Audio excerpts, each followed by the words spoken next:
Welcome in, everyone, to the VESL Call of Duty High School Qualifiers. This is the second day of group stage competition in Susano. It's already heating up.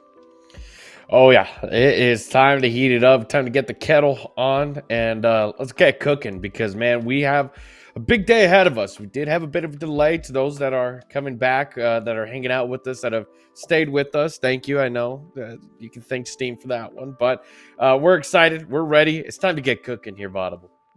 It's going to be a good time to see exactly how the matches today are going to go. But let's look at what happened yesterday for those who might have missed it, as these were some very intense matches. We saw Monroe win against West Mech, who took them all the way to 3 maps with only 3 players. Crazy that it went the distance, and eventually it was that 5th round in control that Monroe were able to get that victory.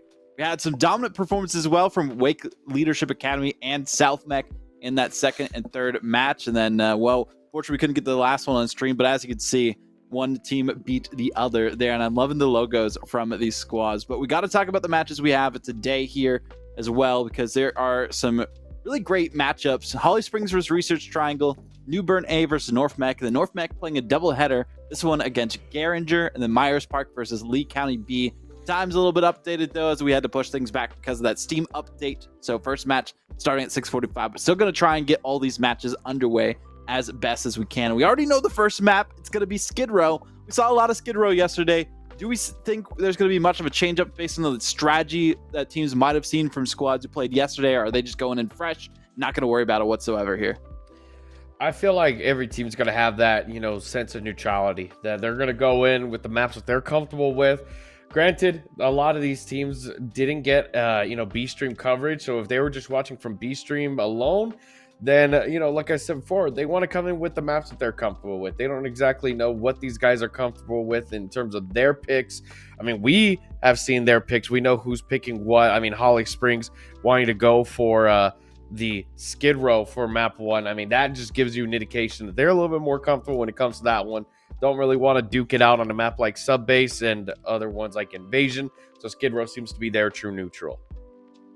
It's going to be interesting, to say the least, how these maps are going to go. I mean, Hardpoint has been pretty cut and dry for the teams who've gotten the victory. There was one close matchup yesterday, specifically, where it was South Mech versus Rocky River. But apart from that, we really haven't seen many close affairs in Hardpoint specifically. I'm curious how things will go today. Let's talk about the prizing, though. For those that do not know, $12,000 on the line total for Thursday, likely when the final 4 teams are going to compete for that prizing. Fortunately, if you're that 4th team, you're not going to win anything because it's only top 3 and up. But $8,000, the lion's share of that prize pool for first place. And imagine winning that in high school. I can't even think of that. That is some, big change right there to have in your back pocket. I mean, thinking about it like that. Back when I was in high school, man, I didn't know what to do with my $300 paycheck from Six Flags. Now imagine the potential of $8,000. I mean, goodness gracious, that's like that. I wouldn't say that's like huge life-changing money, but in terms of circumstances, scenario, boy, that is some life-changing money right there for a high schooler. That it is, and this is a great competition here. Again, shout out to VESL for putting this on, but also we have a giveaway going on, not today. It did happen yesterday, but there's one final chance to participate on the 14th when those final matches are going on. So make sure to tune in again then on the VESL GG YouTube channel. Type exclamation giveaway in the chat, watch stream, and get that chance to win. Probably, likely, it'll start at somewhere in the stream. So make sure you're just watching all of them. Maybe there'll be random ones here and there. There probably isn't, but it's only the ones that are happening on the 14th. But with that out of the way, I believe we have our match coming up soon, hopefully, as we're getting these teams into the lobby itself. Skid Row, going to be a good matchup. We've seen it a couple of times here since yesterday. One of the more popular maps. Skid Row and then High Rise were the most popular we've seen. What was like the most popular map that we saw in CDL this past weekend, Susano? I didn't have a chance to catch it myself personally. Definitely, we saw a lot of Invasion that was being used, Karachi as well. Those 2 maps were very synonymous with the hard points. And then once we got towards like Control, it was definitely a little bit more towards the Karachi side because of the fact that, it's a little bit more mixier. You can kind of get things done. And I mean, Skid Row as well was a really good map that we thought was good. HTTP on. So having that kind of ability and that fairness from both sides, I think that's what really been the vibe. and we're kind of seeing that here. I've got Holly Springs versus Research Triangle here. See who's going to come out on top in these two squads. It's been kind of back and forth for a lot of squads. If they aren't able to hold on to P2 pretty consistently, it's been a moot point for them to come back afterwards. So that's going to give us a good viewpoint on which of these squads are the ones to look out for, which players are going to frag out afterwards, or if it's going to be completely different from our expectations. The first blood goes to Icy Pro Man. Yeah, beautiful 2 opener right there from Icy Pro Man. Absolutely opens up the lane, but it's going to be Scav 204 who's currently hanging out within the site. Scav's not going to give up any positioning just yet, and looks as though Holly Springs, well, they're getting some good kills around the site. It's time to get into it because that neutral time, that contest time, is not at an all-time high whatsoever. I mean, you're having Holly Springs players hopping towards the site, get a kill around it, and then don't even interpret or approach some sort of a movement there. So this is going to be uncontested. So Holly Springs come out with a big opener right there, and you know, it's going to be a bit of an interesting one as they look for P2 right now, and the only one there, that's going to be Icy Pro Man, who we saw already with some initiative within that first kill. That's a good momentum change for Holly Springs to get on P2 as quickly as they can. I like this location because then you can have some people play more of a sweeping role, cover the tunnels, make sure nobody's going to be coming from the area, then the garage as well. It's harder to really take out those players that are already on P2 to have just an overwatch. But this is a good position for Void Wolf. It's just hard with the range to accurately be able to take down your opponents that are camping it out because they can just crouch down and not become sitting ducks on that hard point. Especially not be a sitting duck in an active game like this hard point, and already they go into the mix here. 43 looks as though we're able to upkeep. Research Triangle not going down without a fight, and this is that true neutral we were looking for. Unfortunately, though, Challenge got 10 seconds. Doesn't seem to be the best option here. I mean, no contest really, so that's going to be a full uncontested 58. There is 60 seconds in a hill, ladies and gentlemen, so 2 seconds just to get in, get out, and they grab the majority. They even upheave the score power ranking here. And, well, Holly Springs respond back, get to that P3. They're already holding off the rotation here, Vaudable. This is the first time in any of the hard points we've seen in Skid Row so far that there's been this much of a change up in the lead since P1 and P2. So I'm liking the adjustments, the change in the pace between both these players. Research Triangle operated as best they could. They knew that they had no chance on P1 after it was locked down, so they got positioned perfectly for P2. But look at all those kills coming out. Also a team kill, unfortunately, as well. But nonetheless, Holly Springs themselves, they were able to get P3 quickly after seeing what happened to them before and making sure that they could make up for their mistakes that we witnessed in that P2. Locking down P3, and they haven't really had much to worry about. There's some contests coming here and there, but Ember putting in some good work. I mean, we're going for contests at the 5 seconds. I mean, this is a big problem. We got to start thinking a little bit more ahead where we're going to be headed. I mean, we're already towards P4, Barbershop Hill, inside towards Police. It's looking a bit iffy right now. It's really going to be coming down to who gets that initiative, who gets in there first, because the breaks have yet to really happen. You see Scav here, grabs the first kill, immediately gets traded out. It's a Fumbalaya. They're going for it, just trying to fight back and forth. And I mean, you look at it right there with just how well they're moving through. It is literally just, you need to set up, hold it down, and get yourself into some good power. There's been a lot of team kills, unfortunately, for Research Triangle that I've witnessed so far. Grenades, explosions, anything else. Sometimes even shooting each other in the back when they're trying to take out other players. Almost saw it happen there again for a second, but eventually it is going to continue to be contested. Holly Springs making it that much more difficult for them to hold on to the last few seconds, but they got a position right back to that P5, and that's what we see happening right now. 7, just Void Wolf waiting patiently, locking down the hard point. They don't have any reason to peek at this point in time until their teammates get there, and that's exactly what they noticed. They're like, oh yeah, I have no reason to ruin the chance for my team to capture this hard point and get an even stronger lead. Partway through the first rotation of the hard points is Research Triangle now pushing onto the site, doing as best as they can, able to take it up for a second, and finally vanquish everyone from Holly Springs.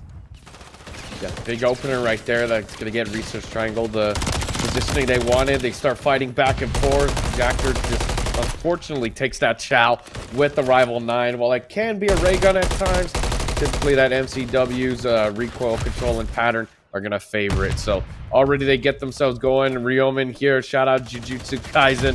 Let's see if this man's got that cutting edge like Sukuna himself. Be a big question. Are they going to be able to vanquish their enemies throughout this competition? They're doing pretty decent for themselves, 12 and 10. Not enough really time on the points, but back towards P1 now. Hotly contested. It went Holly Springs' way at the start, and well, the killing spree here from Patchy did really well for their team. But is it enough to get them onto the hard point? Contested yet again, but finally Research Triangle. Things rotate in their favor as they are able to lock it down, and we'll see how long they can hold on to it. Holly Springs all positioning themselves to rotate onto the hard point. See if anyone is sneaking around to get a shot at them, but missing the shots and also missing the corner. They just get a 3-piece for Ryomen. Couldn't get 4, but we do see Jactor take out his teammate by accident, but it doesn't matter because he cleared up the rest of the players from Holly Springs. And that's a difficult one at the end of the day. You got your teammate popping off Ryomen, and immediately these teammates accidentally team kill him. I know you talked a little bit about it before, Botable, but that TK is definitely going to hurt them in the long run because he was one off of that streak, and oh no, fortunately declined him that dice that he was looking for. Ryomen really has been, well, I was going to say, has been doing well. I spoke too soon there. Securing these hard points for their team. E2 worked out perfectly for Research Triangle in the past. Right now, they don't really have as many players as they would like to. Kind of protecting the sight lines from different areas, but nice throw, man. Some good shots with the, with the SMG. Either way, Renetti pulled out for Void Wolf, sliding away, but Ryomen just picking up all these kills, making sure that Research Triangle aren't going to give this lead up again. Yeah, no, this lead is getting a little bit more disparaging, but Ryomen, I mean, tack stand sliding. He's making some moves. Oh my goodness, and Void Wolf gets out of that one with the skin on his teeth left behind, but no worries at all. The 200-point threshold's broken. Research Triangle already looking good. We look at the rotation, and well, that's going to be heading on towards Holly Springs. We've seen them in this alleyway before. Let's see if they can get this majority hold again. Looking good for now for Holly Springs. Jactor, good shots coming through. The rest of his teammates trying to clean up as best they can, and already Research Triangle get one over top of Holly Springs yet again. Void Wolf and every player on Holly Springs, after that really initial P1 capture we saw from them, have let everything go by the wayside. Research Triangle has been popping off themselves. Ryomen, you see, with 24 kills. Hachi doing pretty decent with 14. Same for Icy Crowman. See some decent kills spread across for Holly Springs, but not enough time on the points apart from Scav. Finally, they are able to lock that down, and we'll see Research Triangle very likely move on to that next position.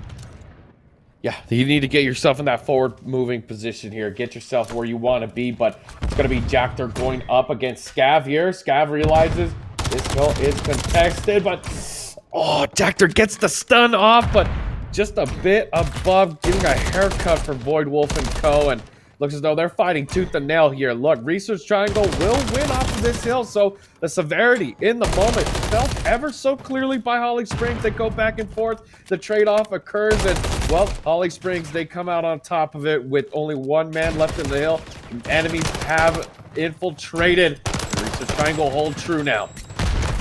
Barbershop.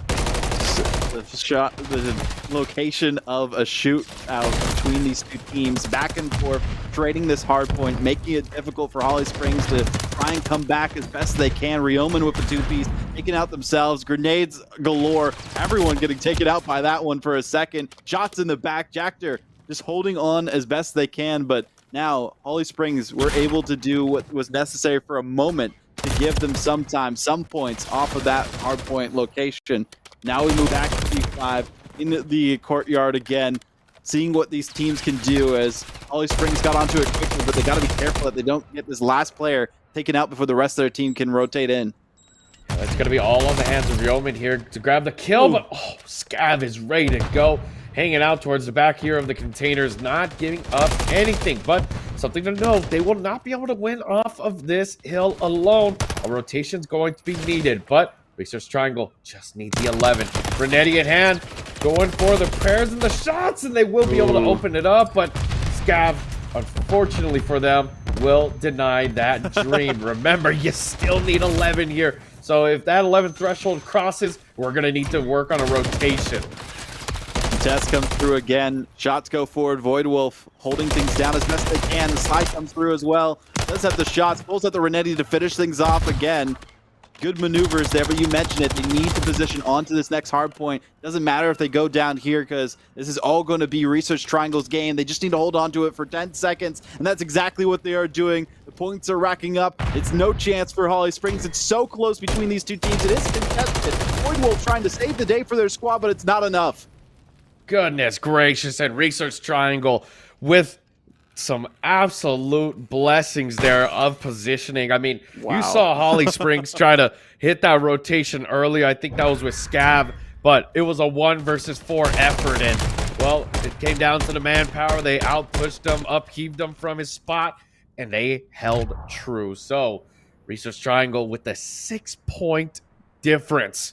Crazy. With the map 1. We were talking about it, that depending on how the first 2 points go, that's going to really determine how the rest of the game goes for hardpoint. That's exactly what happened. One team heavily took the first hardpoint, one team heavily took the second, and it was back and forth for the most part. Holly Springs, they had a monumental comeback towards the end. It just was not enough. You mentioned it, wasn't going to be enough points for them on that 5th hardpoint location for them to really do anything there. And then eventually, once they got back to P1, they just lost control of it. They didn't rotate on time. They were too focused on trying to secure the final points at the end there as well. And then it was just too late for them to get onto the hard point. They did the best that they could at the end of it, but it did not prove to be enough for Holly Springs, who started out strong, had a decent lead, but could not hold on to it long enough there, Susano. I mean, something else to kind of note there was the fact that Holly Springs were taking big advantage of the lack of foundations that we saw coming from Research Triangle. There were times where Research Triangle was letting Rioman go and have a kiltage over towards the alley, but then you go and look back towards the hill and realize this is unguarded, and immediately Holly Springs players would break in, get the break, hold it down, and get majority. That happened way too many times. The game should have been set and called at an earlier pace with how well Research Triangle was moving. But remember, ladies and gentlemen, you can put the bells and whistles all you want on that performance with the kills, but if that score does not read 250, it means moot. So that clearly shows that a sobering reality was given towards the end when we saw quite literally a 56-point uncontested gainage on that alley hill. That should have given them the moment of realization. Hey guys, we need to get this. This is our moment where we've got to realize to get back into the action. And there were so many times on that alley hill that we saw Research Triangle not really doing as well as they could. Holly Springs were able to hold on to it a decent amount of time for themselves throughout the different rotations through the points, and eventually that seemed to be a weak spot for Research Triangle where Holly Springs could have kept things going for, but it just didn't prove to be enough for them there. But we'll be moving on to Search and Destroy promptly, and that is going to be on Invasion. And we've seen Invasion go pretty decently for a lot of different squads, but I'm curious how this will go for the side of a Research Triangle, who are looking to get a clean 2-0, make it that much easier for them to be the top dogs moving into the bracket from their group, specifically looking at the group standings there as well that we have so far. And who else is in this Research Triangle group? Trying to find it on our graphic here. I don't have it personally, so maybe I'm just missing things.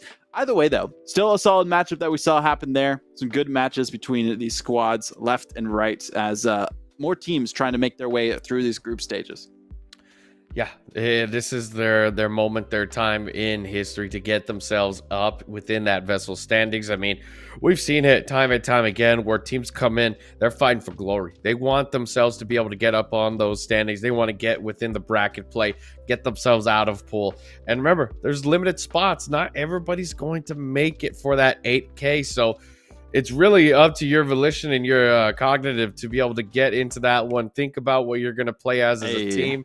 And looking at that Invasion, Search and Destroy, there's going to be a lot of areas where you can really going to need to work together to get the job done. Watching lanes with the MCW, playing with the Rival 9 in close quarters. There's a lot of prerequisites that we've got to fill out here. Well, we'll see what these teams can do on Search and Destroy here. If Research Triangle are going to get the 2-0 or if Holly Springs are going to move forward from there. They also both have to play against Lucy Ragsdale High and Panther Creek in Group F. See how far they can continue forward. Nonetheless, though, Holly Springs, we'll see what they can do. They got really close at the end of it. They started out strong as well, and well, they don't start out as strong as they would like to here. Icy Pro Man, 2 game modes in a row getting the first blood.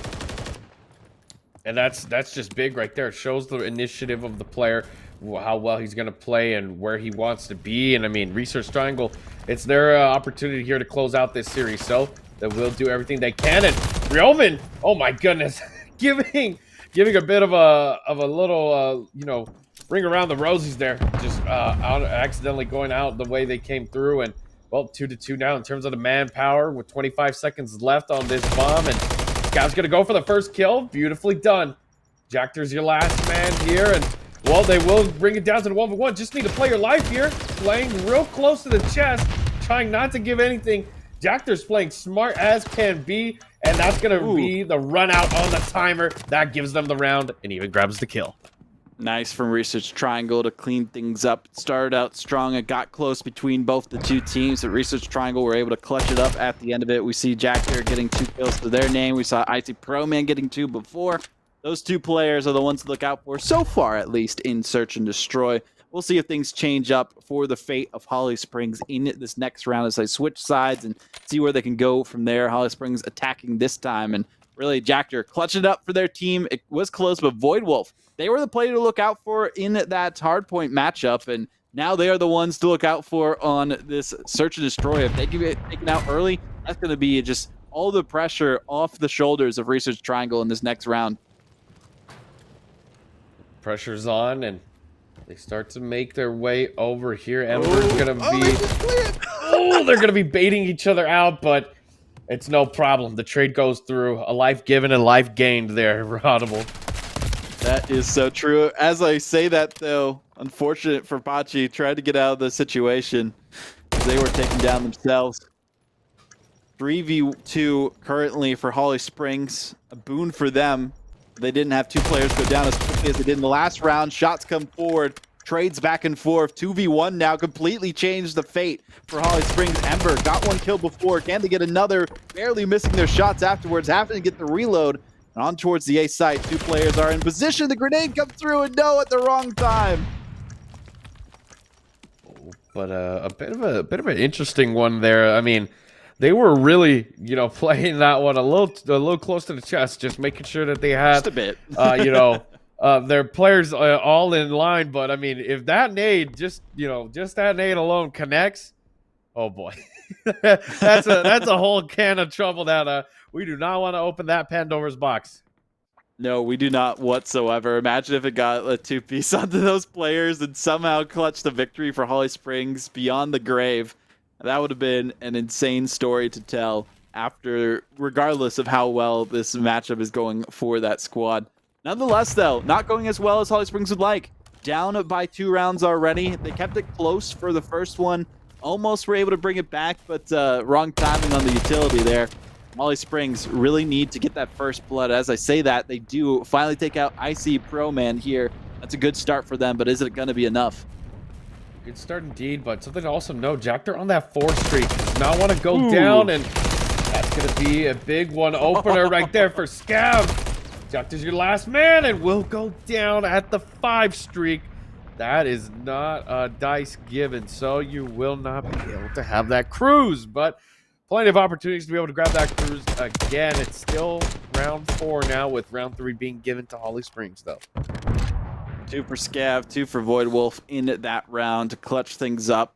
I'm liking the coordination from Holly Springs there. They took some outside rotation so that they could catch Research Triangle off guard, and they've noticed that Research Triangle are buddying up as they go through the different alleyways between the different bomb sites on Invasion, and actually just bit them in the butt that they were able to get taken out so quickly. Holly Springs, again, we saw how quickly things were not in their favor once they split up as they have. But they're taking their time. As you can see, though, Research Triangle, 2 by the A site, 2 by the B site. Everyone on Holly Springs going towards that B site currently. Oh, they're making the moves all right, and they are trying to get to the groove of the beat here. But Ice Pro Man, we've seen him time and time again being that player to try and get through. But it's Reumann with the cleave. Oh my goodness. Just slices and dices, gets 2 of them down. Ember in the 1v3 now. Looking to be set and done, but Pachi with the Renetti does not allow any intruders into their convenience store, so that's going to be the 3rd round for Research Triangle. Pachi clutch. No one is escaping. Neither is the money as they shoot the cash register. It's just for good measure. As we switch sides yet again. Confident victory there for Research Triangle. Just a couple more remain for them to clutch out the 2-0 victory in this series against Holly Springs. We'll see if they can do just that. Really got to see what Arc Reigns can do for this Holly Springs side. The only play in the lobby with just a single kill to their name in these first 4 rounds. But everyone else has been really stepping to the plate across the board on both teams. Ember just patiently waiting to see what Research Triangle are going to do. Oh no! Just for the melee against it, what? That's insane. Goodness gracious! I mean, it's a difficult one at the end of the day. I mean, it's Call of Duty. There's always going to be some type of a variable that you're going to have to work against here. But talking about working against, the stun. Void Wolf working against the stun fatigue, and shots are going to go through, and that's going to be another round right there, given to Research Triangle 4-1 now. The 2-piece from the kill streak really helped set the mood for the side of Research Triangle. And Jactor, 9-1 in this search and destroy, really popping off for their squad, making sure that they are going to be the one to write home about afterwards. And they weren't even really doing as well as we would have hoped they would. They were actually the bottom frag for their squad in the previous game mode. So search and destroy might be the strong suit from what we have witnessed so far. At least they're on a 4-kill streak for a reason. A big reason at that. I mean, we saw earlier Jactor was on the 5, and I mean, it is evident the level of play here. But talking about evident, that's gonna be Roman with another 2. Beautifully done. 3. Oh my goodness.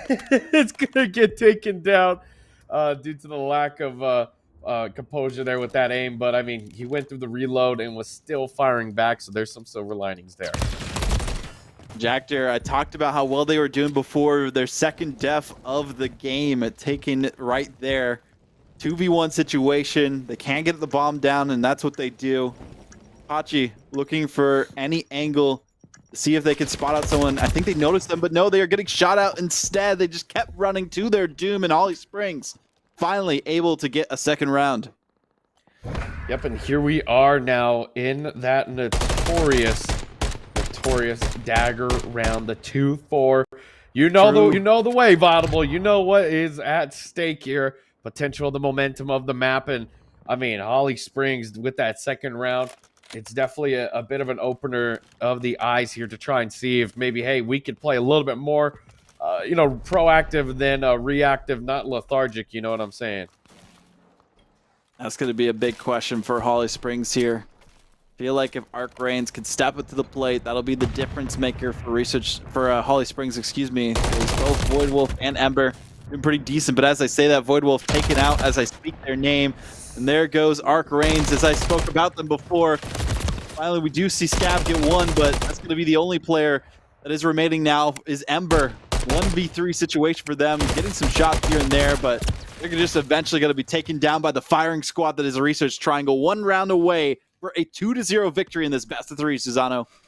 A very determinate one at that. I mean, we see how they're playing here, Vaudable. They're playing real close to the chest. They're working together. They are moving as a unit. This is a Delta Force squadron that's trained, that are ready to make some plays, and we're greatly seeing that effect here. I mean, Holly Springs, they've been having a bit of trouble with just the presence alone. When you have Rioman and Jactor, who are absolutely aggressive. I see Pro Man going for those 1s at the beginning. I mean, this squad's ready, and they're showing it. That they are. Research Triangle ready to close out the series as quickly as it has started between these two teams. Holly Springs, every time in that little cubby right after convenience store. Shots come through again from Icy Pro Man. 2 to their name now.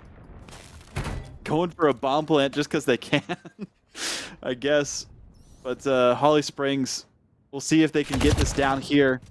1 player remaining, Scav. I don't even think a bomb plant's going to help them at this point because they are the last player remaining. The shots come through, gunning them down, running them down, and no chance for them to escape. Research Triangle get away with murder in the search and destroy. That was a beat down that last round. I mean, they were aggressive. You see how Roman was aggressive here, just sliding through, activates the tack stance, and gets the job done there, Vaudible. I mean, look at the stat line right here. 7 and 4, 9 and 3, Oof. 8 and 5, 3 and 4. That their squad was shooting, and they were very much ready to roll.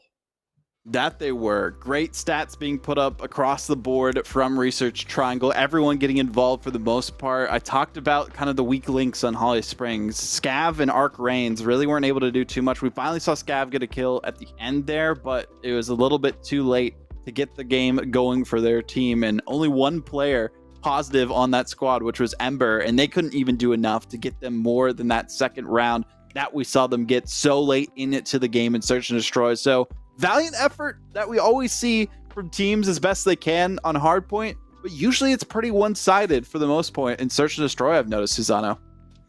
It is. I mean, you really see a team's strength in their roster, especially when it comes to Search and Destroy, because Hardpoint, it's Respawn. It can get mixy. Players are able to utilize different lives, utilize different routes, but when it comes to Search and Destroy, that's where the meat meets the presser, and that's where it's time to get going, and that's exactly what happens. We see teams that aren't really formidable. They get shut down very easily. They lose those first ones, but then you also see players like Icy Pro Men that are very aggressive, very attentive, very initiative in their gameplay, that they're getting in there. They're getting those first ones. They get out of there. I believe he had 2 first bloods, and then Roman had the 3 for first bloods.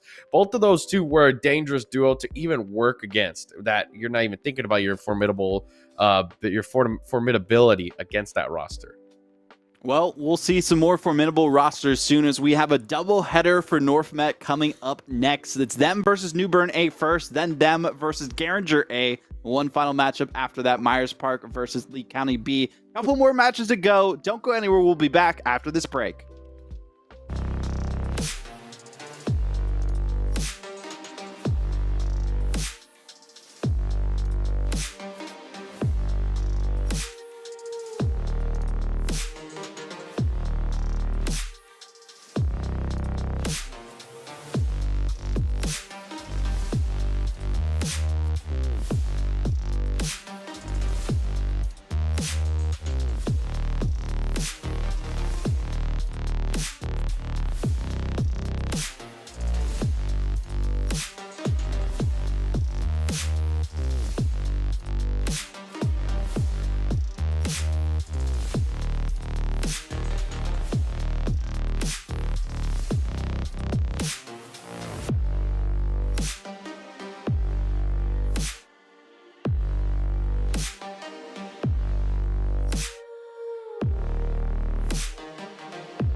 Welcome in, everyone. We are on to our second match of the evening. It is New Bern A versus North Mech, the first of two North Mech matchups coming out of one of the top groups that are out there. Hopefully, I don't really know. I'm just giving them some gas on this one specifically. But the way that we saw that last group and how things went between Holly Springs and Research Triangle, we'll have to see how Group F is going to result in afterwards. Lucy Ragsdale in that group as well, able to get a 2-0 victory over Panther Creek. So Holly Springs, they need to turn things up a notch to win their next two matches to guarantee a spot in the bracket. We did have an update on the overall teams who will actually make it into the bracket stage afterwards. It's only top 2, not top 3, Susano. So some of those squads got really close. They won a game, but you got to win 2 pretty much to guarantee yourself a spot in those brackets. Interesting. So then this just makes the severity of the competition even more challenging now, because not only will you have to win that 2, we could potentially be seeing some tiebreakers as well. And, true. Well, that's going to be an interesting one when you have, squads like Wake Leadership Academy, West Mech, and now North Mech potentially making waves within the pools. So it's going to be an interesting one. And North Mech actually looking at things already. They need to win both these matches to guarantee themselves a spot. There has been some updates that came through, and they got 2-0'd earlier on in the group stage before this matchup here. So it's do or die in these next 2 rounds to see if they make it to the bracket stage. And that's going to be a big thing to note as we go through these next 2 games, Susano. I mean, yeah, we talked about it earlier about how this squad's going to really need to, step it up when it comes to this first game, and then especially going into that second game if they potentially lose. I mean, it's do or die time now. There's not even a chance to regain. Like you said, my friend, if they don't even get this first win, it's bye-bye. Chalk it up, restart it another season, because, man, there's no more chances now. You lost the first one 2-0. Now you're in this do or die scenario and essentially playing out the rest of your matches today. This could be the end all do all. The good thing for them is that they're playing against New Bern A first, and that's the team who also got 2-0'd in their previous matchup. So if they can win this, they guarantee that they're not going to be last in their group. You'd hope, at least, because Sun Valley High also as another team in Group E that was able to get a win there as well. But still, crazy results have been happening here too. STEM Early College out of Group D had to forfeit their matches, unfortunately, because they had a motherboard blow up, storage not have enough space to download Call of Duty, and then someone had a family emergency, had to go to the hospital too. Hopefully, lots of prayers there for their family, but still, crazy stuff going on there. Unfortunate for them. We hope to see them in the next season afterwards, but Group D, now Garinger B and Lee County High, they'll be playing later on to see who's going to top their group and make it further into that bracket stage. But they're both guaranteed now due to that series of unfortunate event for that specific school. Yeah, a bit of interesting scenarios and unfortunate circumstances have led us to this. But, we're hoping for the best. We hope nothing, crazy happens. But fingers crossed. We're fingers crossed. We're just hoping everything turns out okay. It's never a fun thing when you have to, unfortunately, opt out of a commitment and a tournament. A great tournament like this one at the end of the day, because at the end of the day, we're here to promote and enrich and further the competition and the lives of these high schoolers. So it's always a rough one. So we're hoping for the best for whoever on that squad that is having those problems. That we are. And looking at the last matchup that we have here tonight too, just for those who might not have been tuning in earlier, Myers Park versus Lee County B. Lee County B and Myers Park both currently 1-0 in their group. So this could determine who tops the group or who stays in the group, depending on how things fare once we get to that point in time. But finally, we have Karachi here for some hard point in this match. Two teams who need to win, or else they might not have any more chances to bounce back.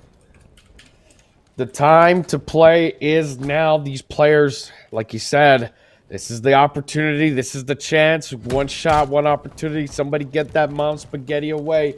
And let's get this one rolling onto this hard point, because, my goodness, both squads, the time is here. North Mech, New Bern, North Mech with the back-to-back, again needing to get the victory. They do get the first blood with Aaron Dramp. Is it Aaron D Ramp or Aaron Dramp? That's my question to you, Cesano. We will do our best and try to be accommodating for all types. You know, that's all I can say. Aaron is a ramp, but you know, either way, we do see North Mech still holding on to P1 as best they can. I talked about this before in the last hard point.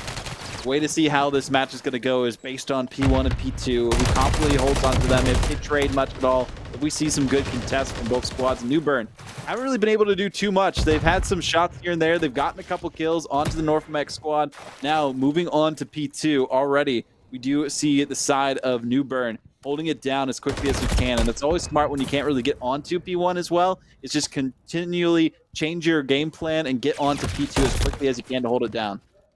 Agreed. And you look at it right here already. They're making their way through the site. Aaron Dramp, unfortunately, gonna get taken down, and well, the squad ensues. They break through, get the hold down. WEO2 here to try and help, but some shots will go through, and we immediately break through the back alley, and now Tortito trying his best here. Will be fighting tooth and nail against these invaders into the site. Ooh. And I mean, 55-19.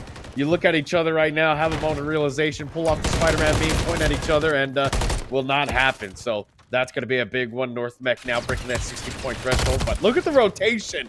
Non-existent, Vaudable. They're still fighting for 3 seconds. There's no reason to fight for it at this point. And again, I know it's nice to lock down the other team and get some kills onto them, but actually killing the team at this point with the third point completely uncontested worked out well for North Mech. It gave them that respawn so that they could go for it, but we did see New Bern take down that player who was going on the rotation filing towards P3, but it was an odd spot.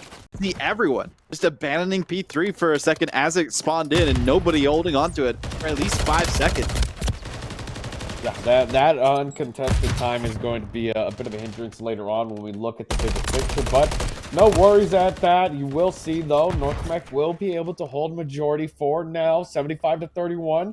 Pretty decent in terms of the deficit, but it's going to need to be the rotations that are going to really be the nail in the coffin.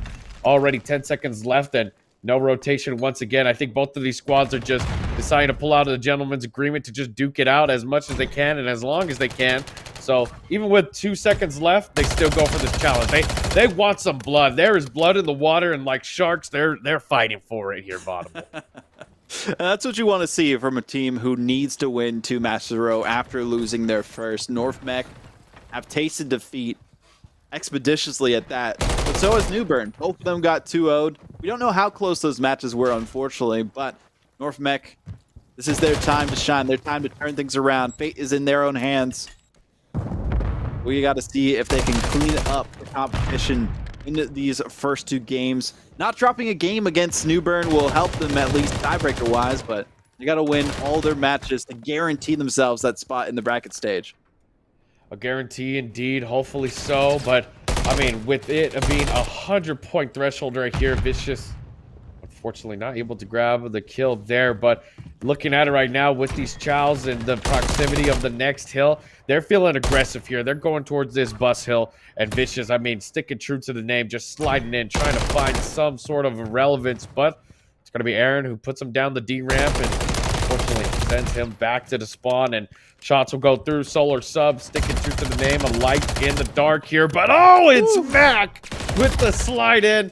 Unfortunately, doesn't recognize Aaron, and both squads just trading back and forth these late game chows here in this hill, but still, majority hold will now be going towards New Bern as they hold true. Oh, the grenade comes out, but they almost got the kill there. That would have been crazy if it actually worked out, but nonetheless, Vicious holding on to this angle, waiting to see if anyone is going to pop through the windows. I'm liking the defensive play from New Bern. They're trying to turn things around, but might be too little too late depending on the positioning for this next hill, as we do see North Mech getting in position themselves quickly. They don't need to contest very late on to the last hard point. Instead, they're going into the one in the middle of the map and waiting patiently for their time to shine. We got to see what New Bern are able to do here. Good shots coming through, but still not much from Vicious. They got one, couldn't get the second, throws the grenades and the stun, try and take down this player. They know where they are, but they still are not going to be able to take them down just yet. Torpedo somehow to get the kill themselves eventually. North Mech still holding on to this. New Bern haven't been able to do anything. Unfortunately not. I just want to give a big shout out to the first rotation that we've seen in this game going towards North Mech. I mean, that's a beauty and a half right there. You see the last 20 seconds gets chowed. Solar Sub says, I'm calling game, trying to get this one done within the next set. And, well, with them already getting closer towards that second, that 200-point threshold, you look towards P2 and look at number 2, keeping it in the move. That's going to be Aaron, already set up towards that Burger Hill. And, well, you try your best in this instance, but Aaron, he's got the initiative, he's got the setup, he's got the moves, and he's getting his squad into this conversation again. That's what you want to see happen here for North Mech. Trades back and forth between both teams across the board, zigzagging with the colors, as you can see on the side for the kill feed. And that's what New Bern need, but they want to be dominant. They want to make sure that North Mech can't hold on to these points, but good positioning from Weo,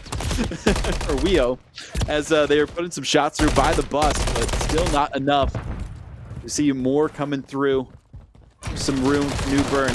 Try and contest things here, but shots coming out left and right. Torpedo holds down the fort and makes sure nobody is going to break it down just yet. Nope, not just yet here. And, well, they will be able to grab that last 5 seconds. You know, does give them a little bit closer towards that victory. But looking at it again, it's Aaron Dramp. Early rotation. The one with that rotation, indeed. And already he's holding down Mini Mart. He is trying to fight for this scene. And, well, Wheel 2 going to get shot down. They're moving in. They get put into the decimation. No players are going to be able to hop in at all. And the first ever clubbing going for North Mech to deal against New Bern. New Bern were checked out and cashed out during that hard point, and they unfortunately had their card decline at the register. As we saw, multiple shops they went into but did not come out with much of anything. Unfortunately, Christmas shopping did not work out well for them on this hard point, Susano. Yep, there was no layaway option for the cost of this match for them. So 250 to 85, the first clubbing that we have been able to commentate over on the B stream has been dealt with, unfortunately. But hey, plenty of opportunities to get back on the saddle here. I mean, New Bern, they have that high-rise S&D coming up next. I mean, we looked at it from the beginning of the game when we talked about high-rise S&D, how the verticality and the aggression and movement can all be brought back together all in one. So it's time to brittle up, girl your loins, get yourself back up there, put on those hiking boots, and get moving, because it is time to hike towards that victory. Because, man, did not have a good showing. I mean, even with North Mech's mistakes, and trust me, they were grand, those mistakes, they were not able to capitalize on them at all. And that's going to be the interesting thing to look at, too, as we progress for North Mech. They're playing against a team who lost.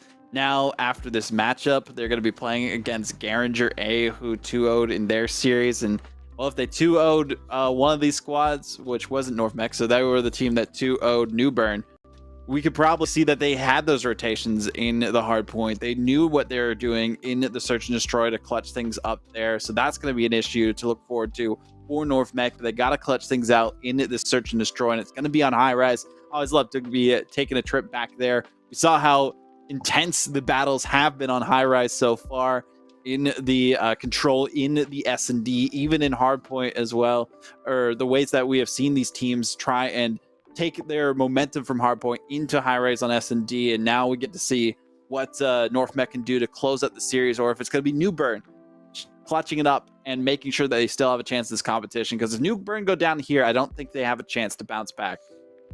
No, I don't think so. I think they're out of the standings and out of the contention for that spot. So it's going to be a bit difficult for them if they do go down with this loss. But it's also meaning that North Mech has one more opportunity, one more shot that they need to get done and dealt with when it comes to their second matchup. So, I mean, they already showed their aggression, their ferocity and their tenacity is very much present when it comes to this matchup. But that high-rise S&D, I mean, you could throw lives as much as you want in HP, but when it comes down to search and destroy, it's going to be purely gun skill, movement, positioning. And they have shown some early, you know, silver linings in their gameplay, while their positioning and their movement has had its, you know, its better days probably, but Yeah. they'll need to really sharpen up, polish it, and get it in going here for this map. We'll have to see what New Bern can do here against North Mech. Got to take down the competition as best they can. A good way to do that is getting that first blood, going from then on out, defending, taking their time, not overextending either. We've seen teams send 2 players at a time to different locations to try and take down their opponents, but now we see Mac with the angle, Aaron with the first blood this time for North Mech. We see more shots coming out for New Bern. See if they can clean things up. Torpedo, though, nice for them. And Aaron with another one, and now 1 player remains, Venom.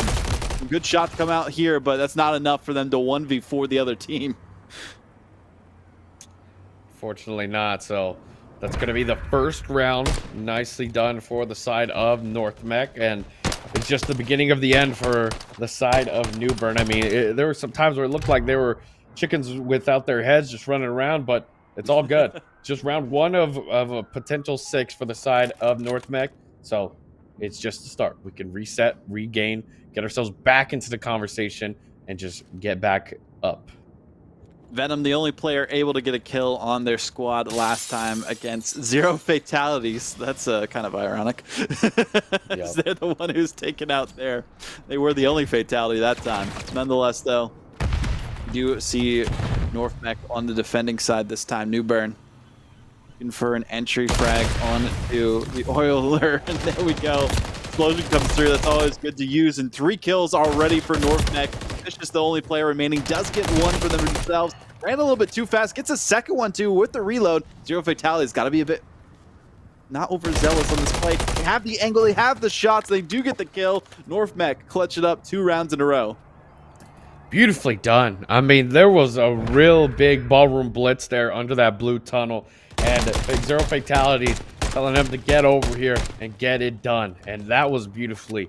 I mean, he really checked those corners. We've seen too many times, Audible, where they just go in for the bomb and they try to, you know, not even check any corners. So a little bit of some cognitive function plays being made there, which we love to see.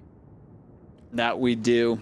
Great coordination from the players on North Mech. Everyone's been taken down at least once now, but we've only seen 2 players able to get kills in New Bern. They've gotten 2 apiece, so they've been doing the best that they can, keeping it competitive in that second round. Venom and Vicious.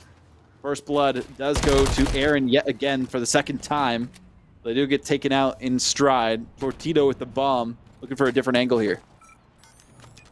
Indeed, an angle needing to be given, but Venom moving in through the back, goes for the shots, and we'll be able to grab 1.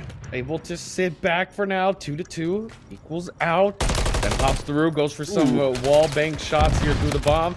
Not gonna happen, but accidentally stuns his teammate. Oh no! Oh my goodness, cripples him. Oh, the on wrong the look too. Entrance. Oh, Solar Sub was looking the wrong direction as he left from the bomb site, but luckily enough for North Mech, their last player able to clutch things up from them. Would have easily been the first round win. Torpedo is patiently waiting behind the crane way, I guess, here, as they are right behind the generator. Instead, they will get that final kill. Good sightline from them to defend themselves from incoming shots, but also have an easy way to see anyone who approaches the bomb site. Yeah, pretty good indeed. And now they'll be 3-0, looking pretty good now. Although, New Bern, there were some moments there that looked like the round may have gone in their favor, but unfortunately, we're just not in that moment to capitalize it. Moment was just a little too big, but it's okay.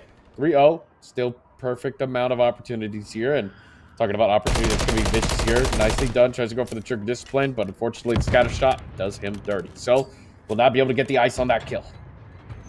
Trying to hide behind a explosive barrel is not the greatest idea, but you know, it is an idea that we saw there on the helipad. Nonetheless, though, Solar Sub does come down from their perch and gets a kill themselves, picks up the bomb, but does get taken out in tandem. Venom, all eyes on them yet again, and unfortunately, they don't have no Tom Hardy to back them up when they are their most weak. Unfortunately so. So there you go. Now the 4th round for New North Mech, and we're getting ever so closer to the potential of a 6-0 here. And I mean, you look at Aaron right Haven't here, seen it yet. just getting that verticality play immediately, like we were talking about before. And yeah, we have not seen a 6-0 yet, so this could be the first ever blowout for VESL. We'll see if it happens here and now. New Bern, all eyes on them. They've gotten close a couple of times to try and take down their competition in North Mech, but it hasn't been enough. If they want to do that, Aaron and Tortito are the players to target. They recognize the operator skins that they have, and those are the ones to try and take some shots at. Venom has lasted the longest out of anyone, but they haven't really been able to do much. Tortito, I think, rocking the Alucard, so shouldn't be too difficult to find them, but who else but Aaron, again, getting the first blood. I think that's the 3rd or 4th time now that we've seen that. And Tortito with a 5-kill streak. 1 player left. 1 player in the 3v02 here, but gets taken down. The flank ensues, and North Mech now at a match point and a series point. I mean, they're feeling hot here, Vaudable. They might be telling the producers and the TOs, hey, let's get that second match up. We've got lightning in a bottle, and we're trying to use it. So this is their opportunity, and they're seizing it every round by round. I mean, that's the benefit of a doubleheader. If you win confidently before and quickly go into the next match, then that's what's going to carry you forward with that momentum. But if you lose, then it's like, well, you're down the dumps already and feeling bad for yourself, but maybe you could play spoiler to that other team. Now or never, though, for New Bern to pull off a full reverse sweep. Still looking for their first kill. Vicious, some shots here and there. The MCW. Aaron looking for the first blood yet again. Can they get it for, what is it, like the 4th or 5th time now? Almost every single round they've been able to confidently get it. They're chasing it down, but not trying to overextend too much. Don't want to play overextension. Oh, here. They didn't get it. Oh, but it's going to be a bit of a difficult one, as now for the first time, North Mech are down in the man count 2-3, but it's Tortito and Fatalities here. Fatalities getting pushed up against right here, so you have a cruise in your back pocket. If you are Tortito, now on a 7, but it's up to him if he's going to use it. Maybe throw it at that Oiler up towards the right, get some good information, try to save his teammate maybe, but with Venom now making the move over here towards the left, he might be able to get the angle. Vicious, well, he's got the cruise. There you go. And that grabs the kill, gives them the information they need, and now they're making the play. Tortito still thinks he's in this elevator shaft, but not gonna happen. The bomb does need to go down, though. That's gonna be Fatalities here, and it looks like it will go down. Oh, Fatalities. If he didn't go for the long way around and cleared the area going towards the A site, they would have been able to notice them. But they do have some shots coming through, pushing up as well, right behind the building. He does get taken down, 1v1 situation. It just is dangerously low on HP. Tortito gets the shots, though, pushes them forward, and clutches up the victory. It will be our first Search and Destroy all 6-round sweep, this time for North Mech to 2-0. Keep their dreams of making the bracket alive. Goodness gracious. And I mean, you gotta show some love right there. That was just beautifully done.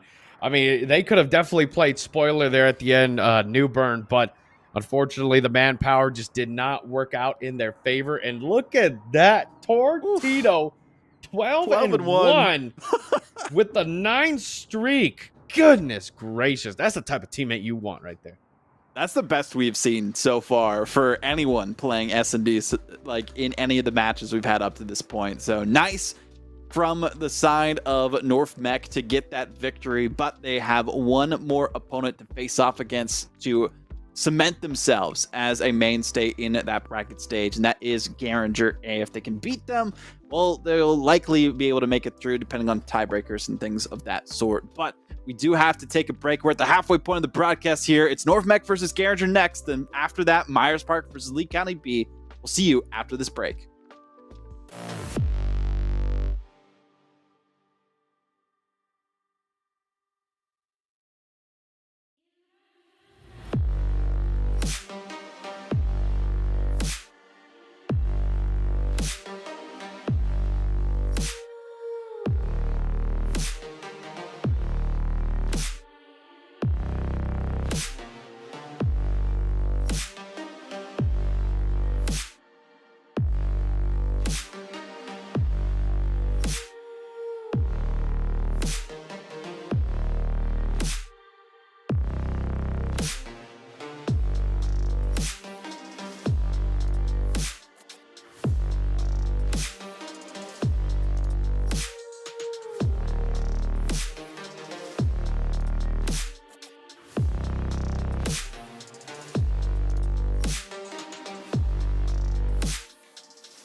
Welcome back, everyone. Hopefully you didn't miss us too much. This is the second of the 2 matches North Mech are playing back-to-back. Garinger, we're taking some time because they were just beating the other team in their group so that they can guarantee themselves a spot in the second stage. So, gotta see North Mech win this matchup for a chance to make it into that final step of the competition. If they lose here, they have to go really high otherwise. Not that in their hands here, Donna. We'll see what they can do. Yeah, let us see. Indeed, we're back on Skid Row. Let's get this one rolling. Already off to a good start here. It's going to be a bit of an opener right here as we start. And, well, it is going to be a bit of some uncontested time, although shots will go through. That's a 3-man down. And Aaron Dramp's your last one here to try and get things done. That's going to be North Mech with 19 seconds so far. And, well, back to the lobby. Sticking true to his name, going back to the spawn, unfortunately, as he does get taken down as he tries to get a big hero play here. But as soon as a bunch of individualistic plays are being occurred right now, and, well, they need to get that rotation on with 10 seconds left. I believe we have the name swapped as well on the top because Aaron, Solar Sub Torpedo, and Zero Fatalities were the ones on North Mech. So we'll get those switched around on the overlay as quickly as we can. But Garinger is me back to lobby. Creed, ANG, and Accuracy. So North Mech actually dominating that first point, doing pretty good for themselves. And again, I'm liking the way that they are starting out strong on this hardpoint map, picking up where they left off in that last matchup, even after the lengthy break. Even after the lengthy break, indeed. And, well, here they go now. Already off to a good start, though. A little bit of a rotation. We love to see those, especially with this map being so heavy on them. 0 fatalities, nicely done. Rips the heady off of one of these players, but it starts from below. The verticality at its finest, and oh, the slide, the drop shot. And that's going to be Garinger now, able to hold the majority here, and looks as though they're going to be able to break into the majority as well in terms of the score as they now upheave it. But look at number 5, Aaron Jamp. We saw him last time around, able to hold here as he begins the rotation into this side. Oh, but no. He gets taken down from behind, but luckily North Mech able to get a 2-piece themselves in the feed. But as I say that, Solar Sub taken down, Aaron Dramp and Torpedo holding down the fort, though, getting the lead back for themselves here in the alleyway hardpoint. As they do get another player taken down, Torpedo just holding on as best they can. Back to the lobby, looking for something. Does get the stun, can't get the angle, has to contest, though, making it that much more difficult for North Mech to hold on to that hardpoint. And then eventually, Garinger was able to take it for a few moments. A bit of a back and forth indeed, and already Garinger are able to upheave, get themselves back on top of the score. Look at the rotations, though. We're starting to head over towards that barbershop hill, and it looks as though number 3, Creed, ANG, is going to be the man here, but the manpower comes in, and look at that beautiful pinch going down. It starts with the right, but Torpedo, oh my goodness, gets lucky with the 50-50 here. Slides through, gets the second kill, averts the nade. Beautifully done. What a great breakdown there for them to be able to hold this hill. But as I say that, enemy forces resume. Back to the lobby here, trying to get in. Grabs one, goes for the second hip fire. Not going to happen, as now North Mech have their opposition set and fold here. Some good shots coming out, but again, another good kill. Well, no, Solar Sub took out Torpedo, unfortunately, actually, on that play and lost them control for a moment, but North Mech were able to get a couple points here and there as they did wrest control from Garinger.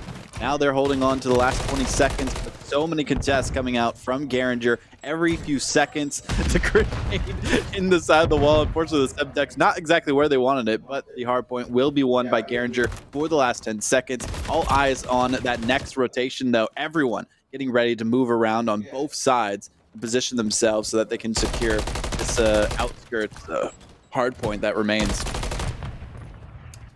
Yep, and here they go now. They're heading on towards the containers hill here towards the back. You see me here with the holding of the AR. Good lane coverage right here.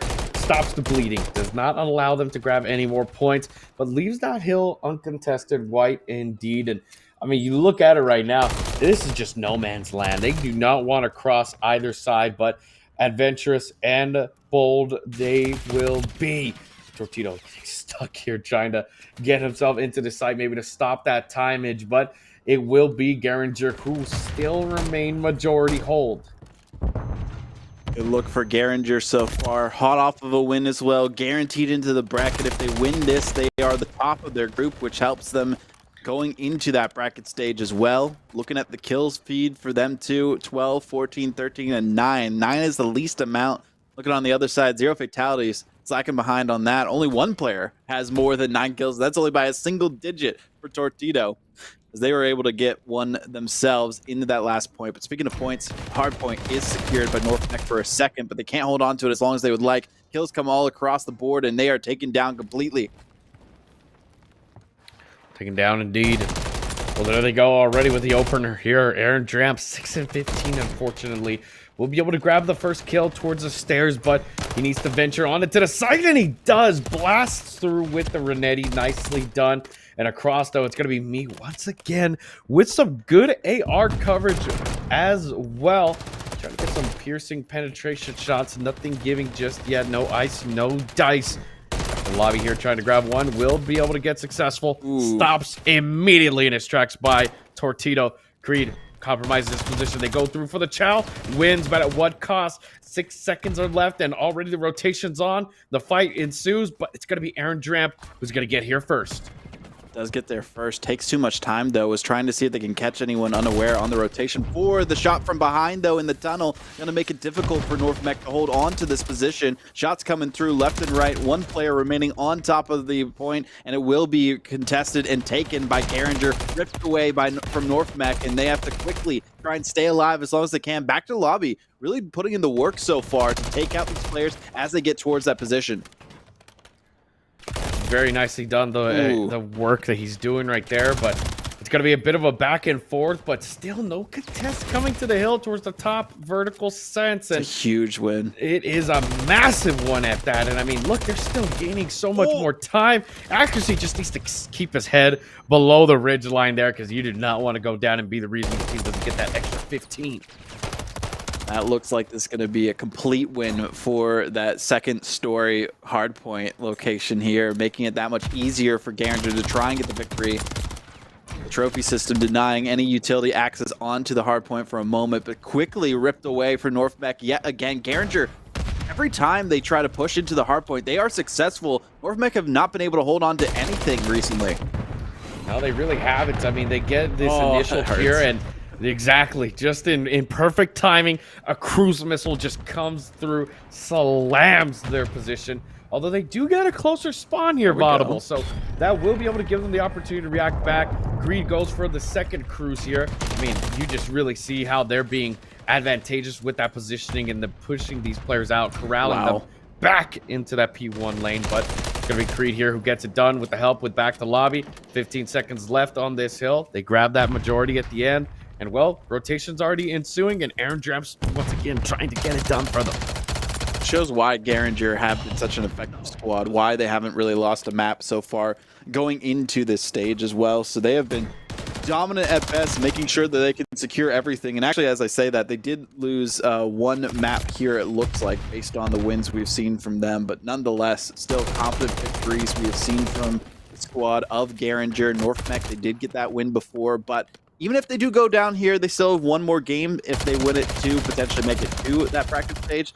Nonetheless, though, they want to take down Garinger, because if they win this and that one, that means North Mech, even after losing their first series, could guarantee themselves the top spot throughout the rest of this. Still, Garinger looking for just a cleanup, and that's exactly what they did in this hard point. And they didn't really have to worry too much about North Mech based on the rotations we saw from them before. I mean, a big thing to talk about here is that Garinger are very much a breakthrough team. They are not going to allow you to get those rotations early on.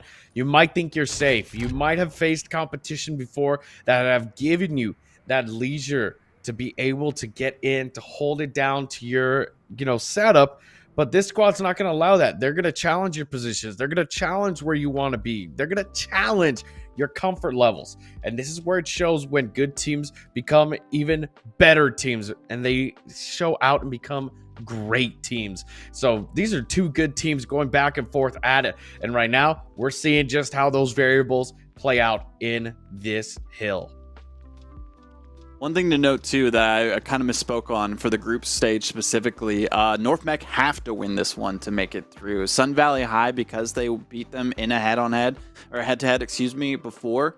If they win and North Mech win this one as well, they will be tied, and there'll be an interesting tiebreaker scenario going on from then on, because there'll be potentially 3 teams that are 2-on-1. So they got to win this. They got to get that advantage. They got to make sure that they don't drop many maps, and they already dropped one here. So North Mech need a win, but that might not even guarantee themselves a spot in that group stage, depending on how Sun Valley High face off against New Bern A. So some crazy stuff to worry about, and already now fate is not in their hands, but they do still need to win these next 2 rounds for North Mech to make it to that bracket stage. Garinger, business as usual for them. They already got the map here. One more is all that's needed to make sure they're number 1, and they won't have to worry, I don't think, at all, regardless of the tiebreakers, to make it through to that bracket stage. So crazy stuff between these teams, and you can really see the difference in the thought process and experience level of these 2 squads based on those early rotations we saw from Garinger in that hardpoint. Yeah, very much so. I mean, we saw some really good insights to the teams, how they play, where they're going to be on the map. I mean, these are 2 good teams. We are in for very much a treat. I mean, you got to give some love to Aaron Ramp, who really was that person for the squad to be able to get to those rotations early. But then immediately we saw from Garinger A, their squad was a lot more responsive and a more unified at that. They had some great AR coverage on the map. They were playing some really good lanes, holding it out very well. And I mean, just those attributes alone kind of gives me an insight to potentially what we're going to be seeing here on this Karachi S&D. And looking back at the way that we saw S&D go before for the side of North Mech, they didn't drop a single round. It was Tortito 12-1, Aaron Dramp 7-3, and then the rest of the players kind of dragging behind 3-4 and 2-4 for Solar Sub and 0 fatalities. So I don't think it's going to be the same story here for North Mech. Unfortunately, Garinger looking to make sure that they can maybe get their own 6-0 victory against them to secure the victory and send North Mech packing from the group stage. No chance to make it to the bracket stage if that happens. Yep, no chance indeed. And so here we go. Search and destroy now on lock into this Karachi S&D. Both sides just trying to find an angle or an avenue of attack, making the verticality a big one, but it's going to be Aaron Dram. Nicely done. Grabs the opener. Teammates grab the second here, and Creed and Accuracy are your last men left for this round. Aaron got the first blood 4 times at least in Search and Destroy before, but now it's back to a 2-on-2 situation. Tortito was the one who popped off for their team, and well, there we see a kill come through as well for them. Solar Sub just staying alive. Creed barely able to maneuver themselves away, and I love the verticality of this map for S&D. Different sightlines and angles you have to worry about depending on where you're going.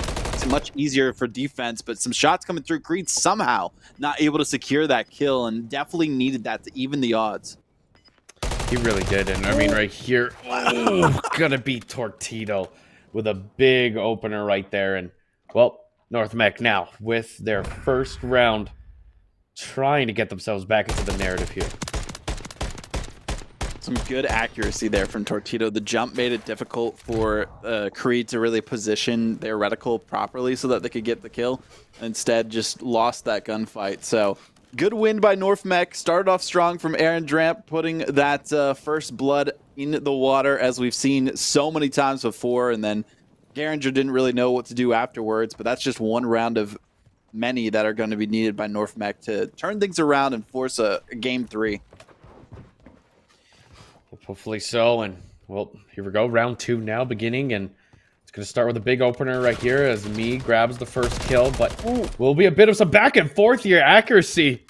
Oh my goodness, that was a bit of a fight and a half. Goes for some hip fire. Goodness gracious.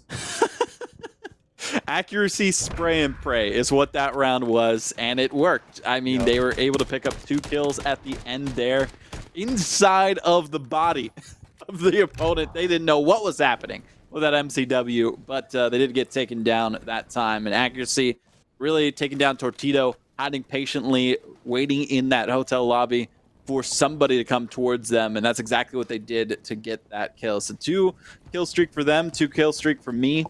Not me specifically, but the player. As Garinger are looking to move with that momentum going into the next round here. Yeah, exactly. So, I mean, this is their opportunity. It's now 1-1 true neutral.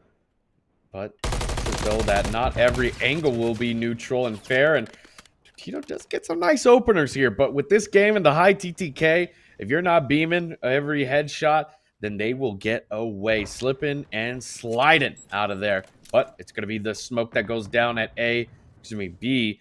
That's going to give some indication of where this team's moving. It's now a ballroom blitz with his sight. Both squads just fighting tooth and nail.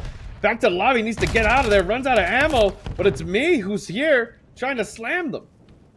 Me somehow got alive as well. Aaron Dramp somehow escaping themselves. The Renetti being pulled out. Solar Sub gets their first kill of the round too. Huge boon for them. Back to lobby. 1v3 situation. Good shots, but not good enough. North Mech will win it instead. I mean, goodness gracious. That was literally a fight and a half. I feel bad for Back to Lobby because he was in such an advantageous position, able to fight through the trade potential, but unfortunately, that TTK was just not in his favor. Twice we saw him, unfortunately, lose to, you know, the high TTK. He got in, started to throw some shots, and the enemies were able to slip and slide out of the view of the POV, and they reset. And then, unfortunately, came down to 3v1. He's out of luck, gets shot down. Still 0 kills as well for Back to Lobby. We'll see what they can do in this one to tie things up. Attacking side, I'd say, is at a huge disadvantage on Karachi. So based on the positioning that we can see from Garinger, if they don't rush things, they should be able to win this and tie things up. Keep it going back and forth between them and North Mech on this S&D map. I really love how much things change per S&D map based on which one we see these players compete on. And it's just a whole different ball game here, but the bomb does go down so quickly, which forces the defending side to have to do something because nobody, for whatever reason, was looking at the B site. Exactly. Nothing given just yet, but a bomb site and a half. So 24 seconds left. The time is moving, and Creed does get a big opener here, but with only 18 seconds now, it's going to need to be happening fast and quick with the kills. Solar Sub's next on the menu here, but we'll get some opening shots. Does grab the kill, and it looks as though it's going to be running to timeout. So no defuse. How does Zero Vitalities not hear them? What? They saw them to their right. Somehow they're not going to be getting the shot on that player. They just... I mean, time does run out, of course, but that was dangerously close. Very dangerous at that, and North Mech come out with a massive round win. That was decisive right there. The fast plant was a great call from their IGL, whoever decided to make that play call. Get it done. Get the movement in. I know you talked about the offense being at a disadvantage there, but with some great decision-making and awareness, they get it done. They don't allow that disadvantage to hold them back, to hinder them. And I feel like that has to do so much with the way that Garinger weren't even watching the B site for whatever reason. They were focusing too much on getting individual kills and rallying behind each other, not using that those sight lines that we saw at the end of it, that they were like a pack of vultures right over top of the bomb itself and took too much time to fall down on the competition that was still remaining from North Mech. So maybe that'll be their strategy here. I mean, we see the A site, the player with the bomb not even close to it though, so taking their sweet time as well. Creed knows that Tortito is there, saw like their arm or something, making sure that their teammates making a lot of noise, but it's wise for Tortito to back off on that play. Very much so. Back up, reset, get yourself back into the decision, but it's going to be his first blood. That is a big opener. No plants here for him, and 2-3 now, and Accuracy's going to get caught on the mantle. Creed's your last man in a 1v3, and North Mech have their work cut out for them, Audible. Garinger trying to see if they can clutch this up. They do manage to get one. Two players remaining. There's another one. 1v1 situation. Aaron Dramp versus Creed, who's been popping off so far. Has to get the bomb down, so they're going for the plant. This is the time to shine. If you're Aaron, make sure you can take them out, gets the shots, and that's exactly what you need to do as the defenders. That is a difficult one at the end of the day. I mean, Creed went for what he thought was the best play, and at the end of the day, you got to trust your gut. You got to trust your gut, and he did. But unfortunately, you know, Garinger, they just lost a lot of lives early on that really hindered them. So North Mech were able to take advantage of that. Even though, you know, Creed was just slamming kills left and right, they still had the numbers to be able to help them. That's what makes S&D so interesting too, especially on maps like this, where it's not just killing the other team as quickly as you can with, you know, a minimum amount of lives. You actually have to think about when you're going for the plant, how much time you have left on the clock, and make sure that you time things properly if you're on attacking or defending side based on that. And that's what we've seen here so far. But me, with 8 kills to their name, has really been carrying the torch for Garinger. Gets the first kill. Already 2 players down on North Mech. This is the time to shine for Garinger. You just got to make sure nobody else goes down. As I say that, me, the star of the show, does get taken out. He did get caught, unfortunately, on that windowsill, and Semtech's going to go through. Does not give any indication, but Torpedo will get taken down. Back to lobby, grabs the headshot on the second there, but I believe that was Creed who got the final hit. So, fortunately, will not grab that kill, but will grab the round. A much better consolation prize, in my opinion. Huge round win there, and that was mainly orchestrated by me getting the kills that they did, making it that much more difficult for the other team to really do anything here. So we do see the comeback potential from Garinger, and they want to pull that off so that they don't have to play any longer. They don't have to go to control for the first time here against this squad of North Mech, but North Mech need to force the issue, force the control game, and make it so that they have a chance to break into the bracket stage themselves, or at least to have a tiebreaker decide things. Nonetheless, though, all eyes on North Mech on the defending side. Got to see what Garinger is going to pull out of their hat for attacking, if they're going to go for a bomb plant or just bait out the other team. Potential bait, but nothing given just yet, as the lives are still 4-4. Aaron Dramp, suspecting something's off, will not give any face just yet, and actually is going to be the one to try and break that yardage to get through. But Torpedo's got a great angle here towards this B. This is amazing. I mean, he can absolutely grab a kill if unsuspecting players just peek out just a little. This is that patience that we know these players for, that we've seen. And, well, it doesn't matter because me gets in 10-5 now, grabs the 2 streak, able to move through. They throw the smoke. They are ready to move, and oh my goodness, no shots coming from Torpedo either. So no potential compromise, as he does grab the kill. Nice from Torpedo. I was going to say, if you want one player remaining, that is who you want it to be. 0 fatalities. I'd really use them as bait at this point to know exactly where the other team is. Send them forward, then make sure you have the angles and sight lines on the other team, but time ticking down for them to get the defuse, and they don't have any time left or lives for them to get that either. So it will be Garinger getting 2 rounds in a row, and this is getting dangerously close for North Mech as this comeback has come alive. The comeback is very much alive with a 3-4 stat line, and they won the dagger round.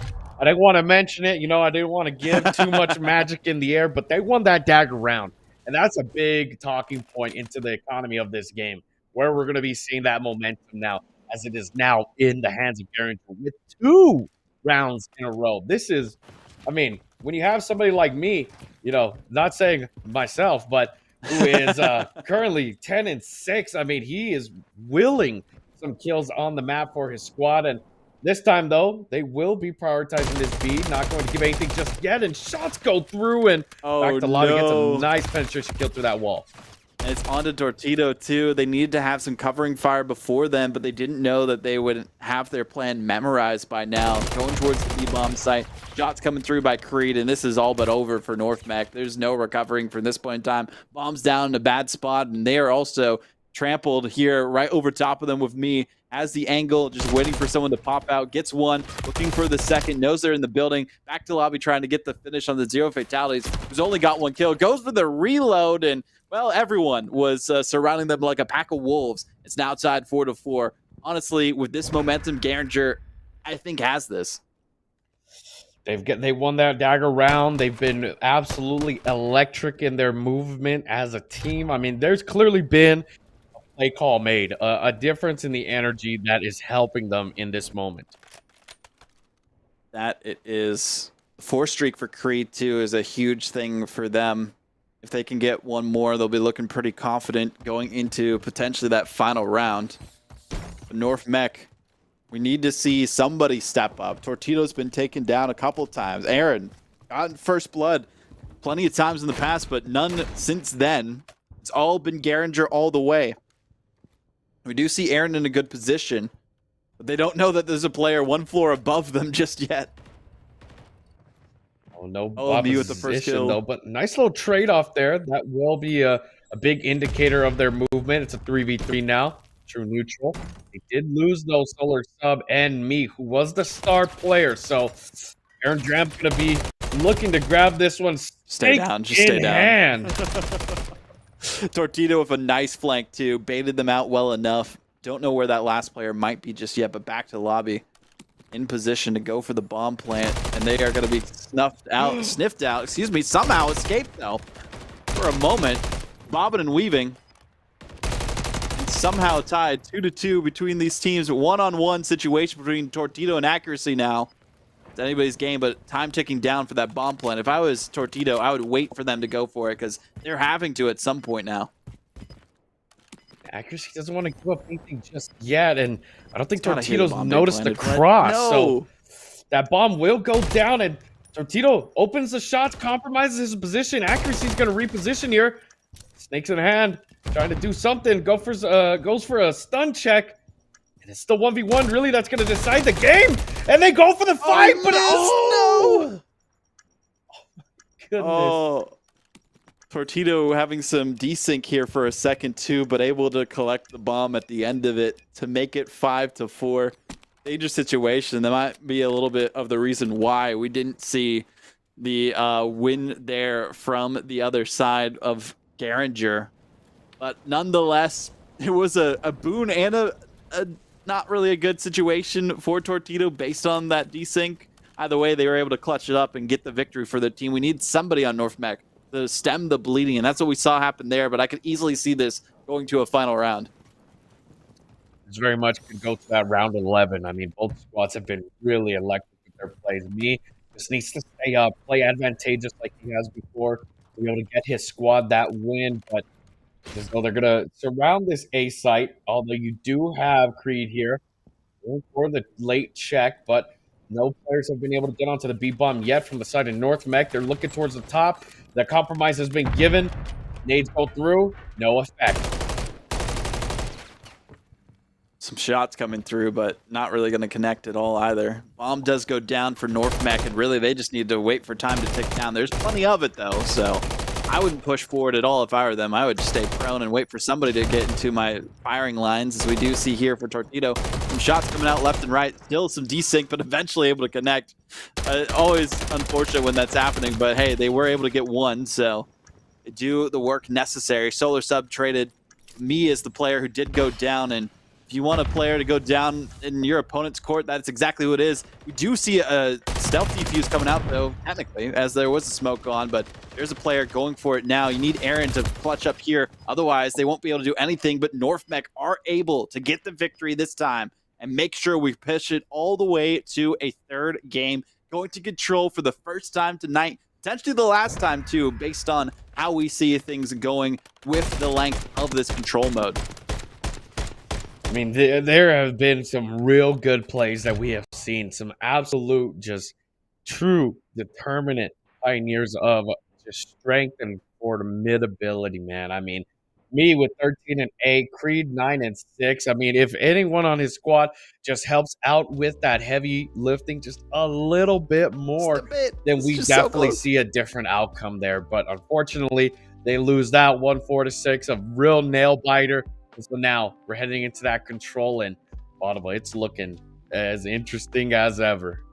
It really is. Control, I love the game mode. I'm so curious if it's going to be more of a situation where we get the objective play or just a kill fiesta between these two teams. And knowing the way that Me's been performing and Tortito, I could easily see it go down that way, but the rest of the players not really as close in skill to getting that many kills from what we have witnessed so far. I mean, Creed, of course, has been doing some good work for Garinger. We also saw a decent effect from Aaron Dramp too, and seeing the map that we're going to here as well for this one, it's going to stay on Karachi between these two teams. I mean, what do you feel about Control and Karachi? I feel like it's going to be an interesting one. We see a lot of, invasion when it comes to Controlled. So True. this will be a first one for me and for many, I think, to really see Karachi go down like this. I mean, it'll definitely be an interesting one, especially with how well these squads have played their S&D and their utilization of that verticality. So I'm excited to see what's going to happen. This will be a first for me. So I'm an objective viewer when it comes to this one. So we'll see what happens. Sounds good. Well, we'll be getting into this one as quickly as we can. North Mech will be team 1 and Garinger will be team 2 based on the sides here specifically for the picks and bans. Karachi. And I feel like Karachi, like both these teams know it pretty well based on where we saw them positioning wise and the lanes that they were using and how much verticality that there is in that map. So I'm just so curious to see who the stars of the show will be. I mean, we kind of know that Zero Fatalities has done pretty decent, though, not to have like the most deaths around the board for North Mech. So I don't feel like they're going to be lagging behind too much, but maybe not helping as much with the kills. So more objective time from them specifically. Same for accuracy, potentially, and back to lobby from what we witnessed. But we do have the map here. Karachi Control. Game 3 to decide who wins this matchup. It's do or die for North Mech. But Garinger, if they win here, 3-0 in their group, guaranteed to make it into a further stage of the bracket for tomorrow. Big opportunity, big ups. There's a lot on the line for them. I mean, we're going to be seeing some real good gameplay here. This is the time to show, and we will be here to watch. I mean, look at it already. We go into this one.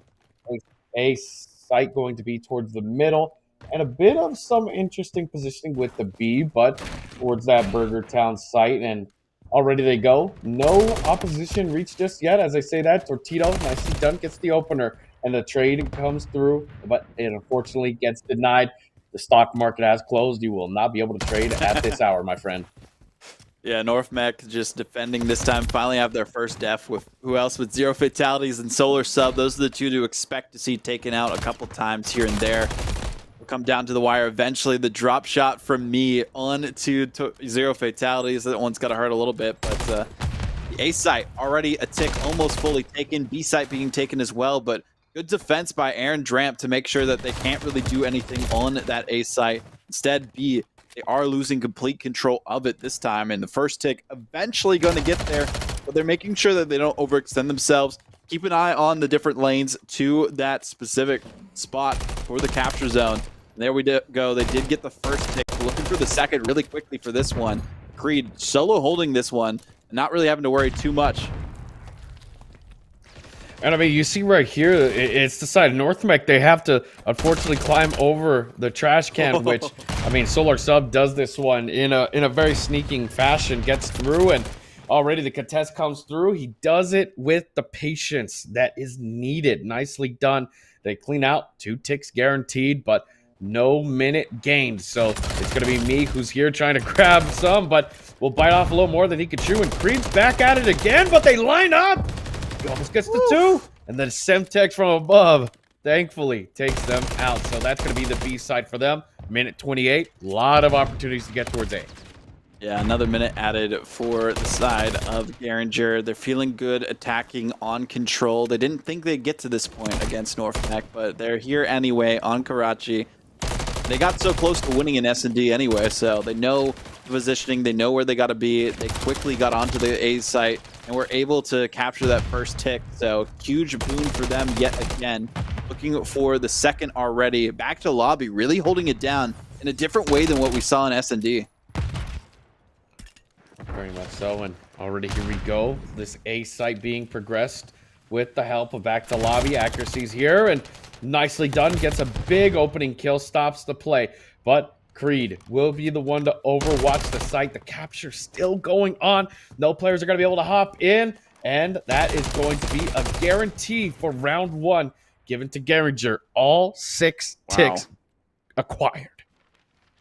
That we haven't seen happen too often in Control, at least for high school. I mean, we've only seen Control once so far, but it went the distance, and really a lot of it came down to just killing the other team as much as you could while getting a tick here and there to extend some time. But this time it was just Garinger overwhelming North Mech, where they couldn't do too much. So hopefully North Mech has a better option here to even things up, even the playing field against Garinger while attacking this time. We'll see what they can do. Me, a little bit of an AFK moment, but they'll get back into it as quickly as they can. And they do. They were just making sure that they could get ready, brush their teeth maybe, so that they could go to bed right after this matchup. A little bit late for them, finals week for some people, but nonetheless, we are seeing a decent start for both teams. 1 kill apiece, but no movement yet on the ticks. No movement yet. Wow, but Creed. Man, some good shots out of Creed there. We'll be able to stop them for a second, but Me's here, stopping the play, able to just put some good pressure there. But unfortunately for him, they've already gotten into the site. That's a 1-man in there, but I believe they don't realize that you need to put a 2-man stack to progress the ticks faster. But it will be, unfortunately, Creed who gets in 1 kill, but gets taken down immediately. They need to get this stack going, but players will spawn in and immediately put their presence on this site. That they will. Accuracy, holding it down. Trophy system, denying all access. Back to the lobby does get in, but the Prone Players Association in position. They do get swept up by Creed. Nothing that they can do to get that 3rd tick. They were so close, but if they stood up, they might have noticed something before they were just camping a bit too hard. Fortunately so. I mean, that's just getting those horse blinders on there, getting tunnel vision, you know. But it's all good, though. It's all good because you see right here, me sees the play, and oh no, compromises position though. It does. Some players back again. They just have a firing squad going. He does have an angle. Spots 1, spots 2, spots 3. Can they get them all? That they do. Almost. Creed stole that one. It doesn't matter, though. Still pretty confident for the side of Garinger. North Mech's fine to drop those couple lives. But speaking of that, they are 10 lives in a deficit to Garinger, giving up everything to try and get these control points. They have 1 tick remaining to win this round, but they've lost a lot of lives to get to that point in Creed. 16-4 so far. This is insane. And with that little kill toss that he just performed right there, he managed to grab that cruiser missile for the back pocket. So Aaron Jam's going to try and move in here. Nicely done. Throws the Semtex. That's going to do some damage to Accuracy, who, unfortunately, Aaron Jam just walks in, walks around, gets the kill. And so now he's holding this site. He needs to get more kills, but it looks as though that just 1 tick will be all he needs. And he just 1-man armies it. And that's going to be the round. Wow. 1-1. 6 ticks confirmed. 6 ticks to 6 ticks, but that was a completely different story. Garinger didn't have to give up as many lives as we did see from the other side, but Aaron with 2 kills to clutch up and get the final tick remaining for that B site to make sure that they could get the victory to tie things up in this round against the odds. They had 5 lives left to, what was it, like 20 almost that we saw from Garinger. Didn't matter. They had the objectives on the mind, and that's exactly what they were able to achieve. Exactly so. Well, they continue on now, making their waves over, and here we go. It's a 1-1, true neutral. Both sides have 6 ticks, so this is as equal as we're going to get. And Creed, with some fire in his eyes, angry at the result of that last round, just gets in, but no. We'll get some help, though. Nicely done. They do stop this one for now. Back to lobby. Able to hold the AR position, but they stop the timer. 1:10, and the lives, they are melting as we're getting real aggressive here from the side of Garinger. Ooh, good look there from Northmech, though, to secure B for a second to get rid of that ticks. But as they are focusing so much on the B side, the A site first tick is being taken. They have given all control to A to the other team and gotten that progression, made sure that the timer is going to be stopped as long as they can, looking for the second tick, having to quickly move on to the site and defend as best as they can. But as they are rotating around, every player is focusing on one site individually instead of splitting it up and splitting the difference for Northmech, who are giving everything to Garinger and having really no options for themselves.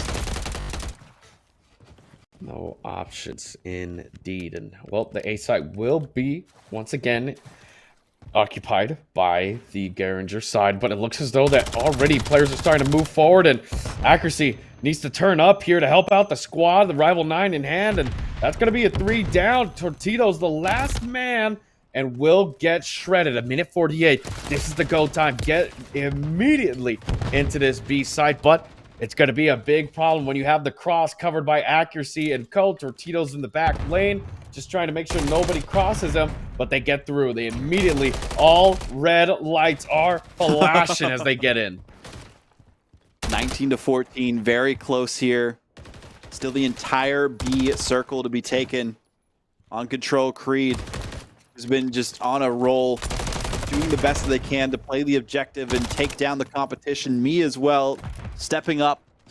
We do see the trophy system deployed, so that's going to make it that much harder for Northmech to push in onto the B control site. But there goes more kills left and right from me. Headshots galore. 17-8.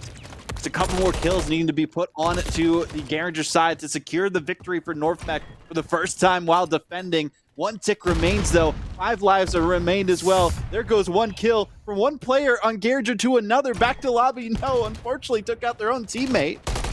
But still down to the wire again. No respawns remaining for Garinger. No respawns indeed, but you look at it right now, they're fighting tooth and nail. And it's Tortito, the last man here. This could be it. Trying to get it done, but they go down to lives. That's 5 ticks, though. Guaranteed for the side of Garinger.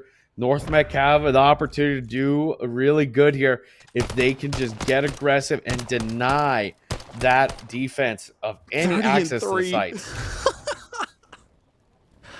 Oh, man, they gave up too much trying to stop that final tick from being taken by Garinger, and that's exactly what we saw happen there. 30 kills for me, 28 for Creed. They have not had an answer for these two players. I have not seen a total like that for Control in a while. And that's only the first 2 rounds. Well, 3 technically after that one. I mean, he's got, what is that, a 10 KD right now? That is absolutely insane. Yep. So we'll see how well they're going to be able to do with this defense. It seems though that me is trying to play smart here, but we'll have a bunch of problems with the positions. And Solar Sub will have some verticality, but ultimately it's the site that gets denied any sort of push, though. That it does. 1 tick at least taken now, so that'll be some benefit for them. As they look for the second, everyone focusing on the A side. If I were them, I'd send 1 player to B. Nobody's really in a good position. You do see Tortito trying to loom around that area, and there come the kill streaks. I was wondering when they would strike, but Tortito seeing back to lobby, now onto the B site, taking some heat off of the A site for a second and giving them some breathing room. Now everyone positioned towards B, trying to get 1 tick at least. That they do. 1 taken, another one halfway progressed already for Northmech with the positioning we're seeing from them. And 0 fatalities, I like that angle that they have, making it difficult for anyone to know exactly where they are. Back to lobby, just spraying and praying, does get 1. They do manage to clear things out, but somebody, which I believe 0 fatalities was still there, but they did also get swept away. They did, and now it's just 2 ticks on each site, so it's prime pickings with 53 seconds left. All that contest time has done them good, and, well, Creed grabs 2 right here, looks for the 3rd, will grab it, but he is about to go down to the 4th player. No ace! Oh, as Solar Sub goes for the right hand there. Solar Sub's been really clutching it up in this 4th round. I'm liking the positioning from them. Back to lobby, patiently waiting for their teammates to get in position. Know that they're just going to be prone and waiting for the shots to come through. They do contest it at the right time. And that's the last time that they can contest it. They don't get anyone on it. That will be a win for North Mech, confidently capturing all zones. 6 ticks again for them. Wow. It all comes down to this. Although, if you're really a true tactician and student of the game, you're realizing right now, defenses have not been able to hold. No, so not at all. Offense is clearly the preferred phase. And with that, giving that tick away to North Mech, that guarantees North Mech are going to be on the defense. So this is your shot to get it done. So Garinger may have just pulled off a 5-head play if they were really aware like that. We don't know, really. I think they were, because you didn't see anyone push at the end of it. They knew that, hey, we can give that to them. We're going to get the attacking side, and we're going to get the win based off of that. And that'd be so unfortunate for North Mech. North Mech got so close to defending perfectly. Well, not perfectly. They gave up a couple ticks here and there, but taking down Garinger, they lost in lives in that third round to them there. So Creed on the flank did manage to get the 2-piece, so we did cut away a little bit too early, but nonetheless, we knew exactly what was going to happen in that moment. As Me has the sight lines on to the A site. Their teammates are there taking the ticks now towards the B site as well. And I feel like they're just fully giving up on A for now.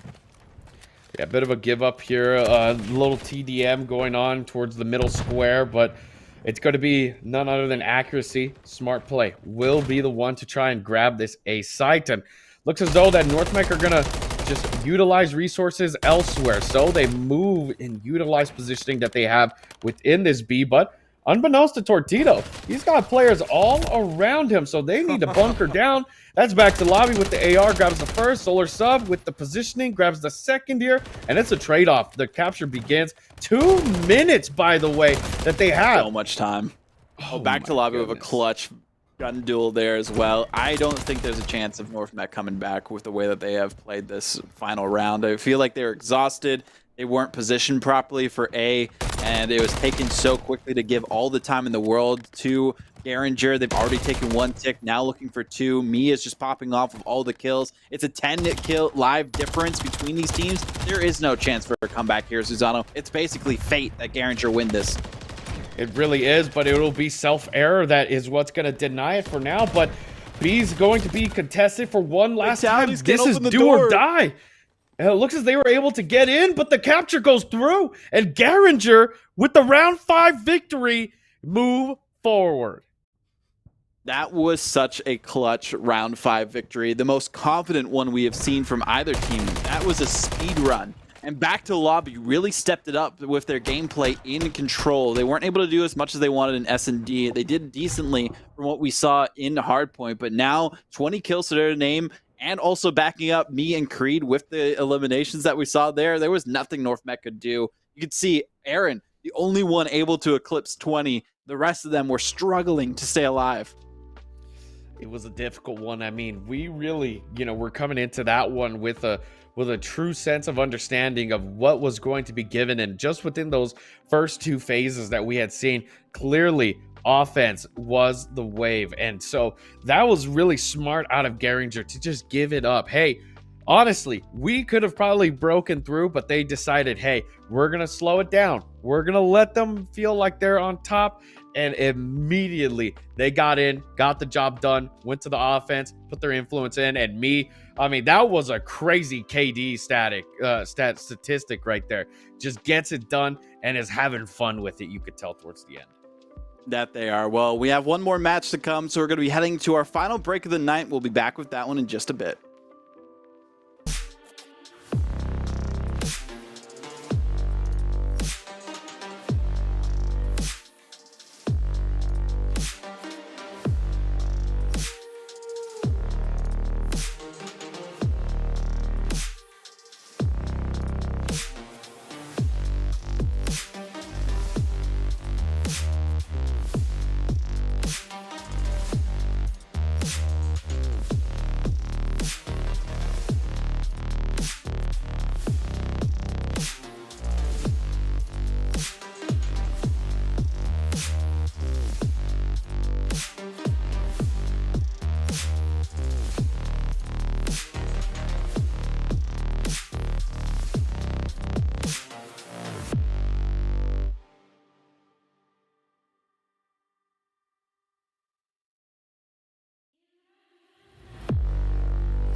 Welcome back, everyone. This is the final match of the group stage for us. Skid Row Hardpoint is where we're starting. This is Lee County A versus Garinger B. Not to be confused with Garinger A and Lee County High B, because Lee County High B won at Group H 3-0, not dropping a single map. Garinger A also won at 3-0 in their group, but they went 6-2. Pretty decent map performance for them. And then Garinger B and Lee County High A, both 2-0. This is the same group that STEM Early College were the ones that they weren't able to make it to their match due to circumstances that were going on there as well. Again, hoping the best for them there. But we've seen some dominant schools here. We might see either Garinger B or Lee County have two teams top their groups, which would be crazy to see here, Susano. I mean, that would be really fortuitous. I mean, that's like League having, you know, that one high school where you just have a bunch of legends from. So, I mean, it'd be nice to have something like that. And well, talking about something legendary, we start off with a great opener right here. Big one for the side of Lee County right now. Demon one big opener to be able to help them out, but looks as though Garinger will be able to respond back. So many grenades.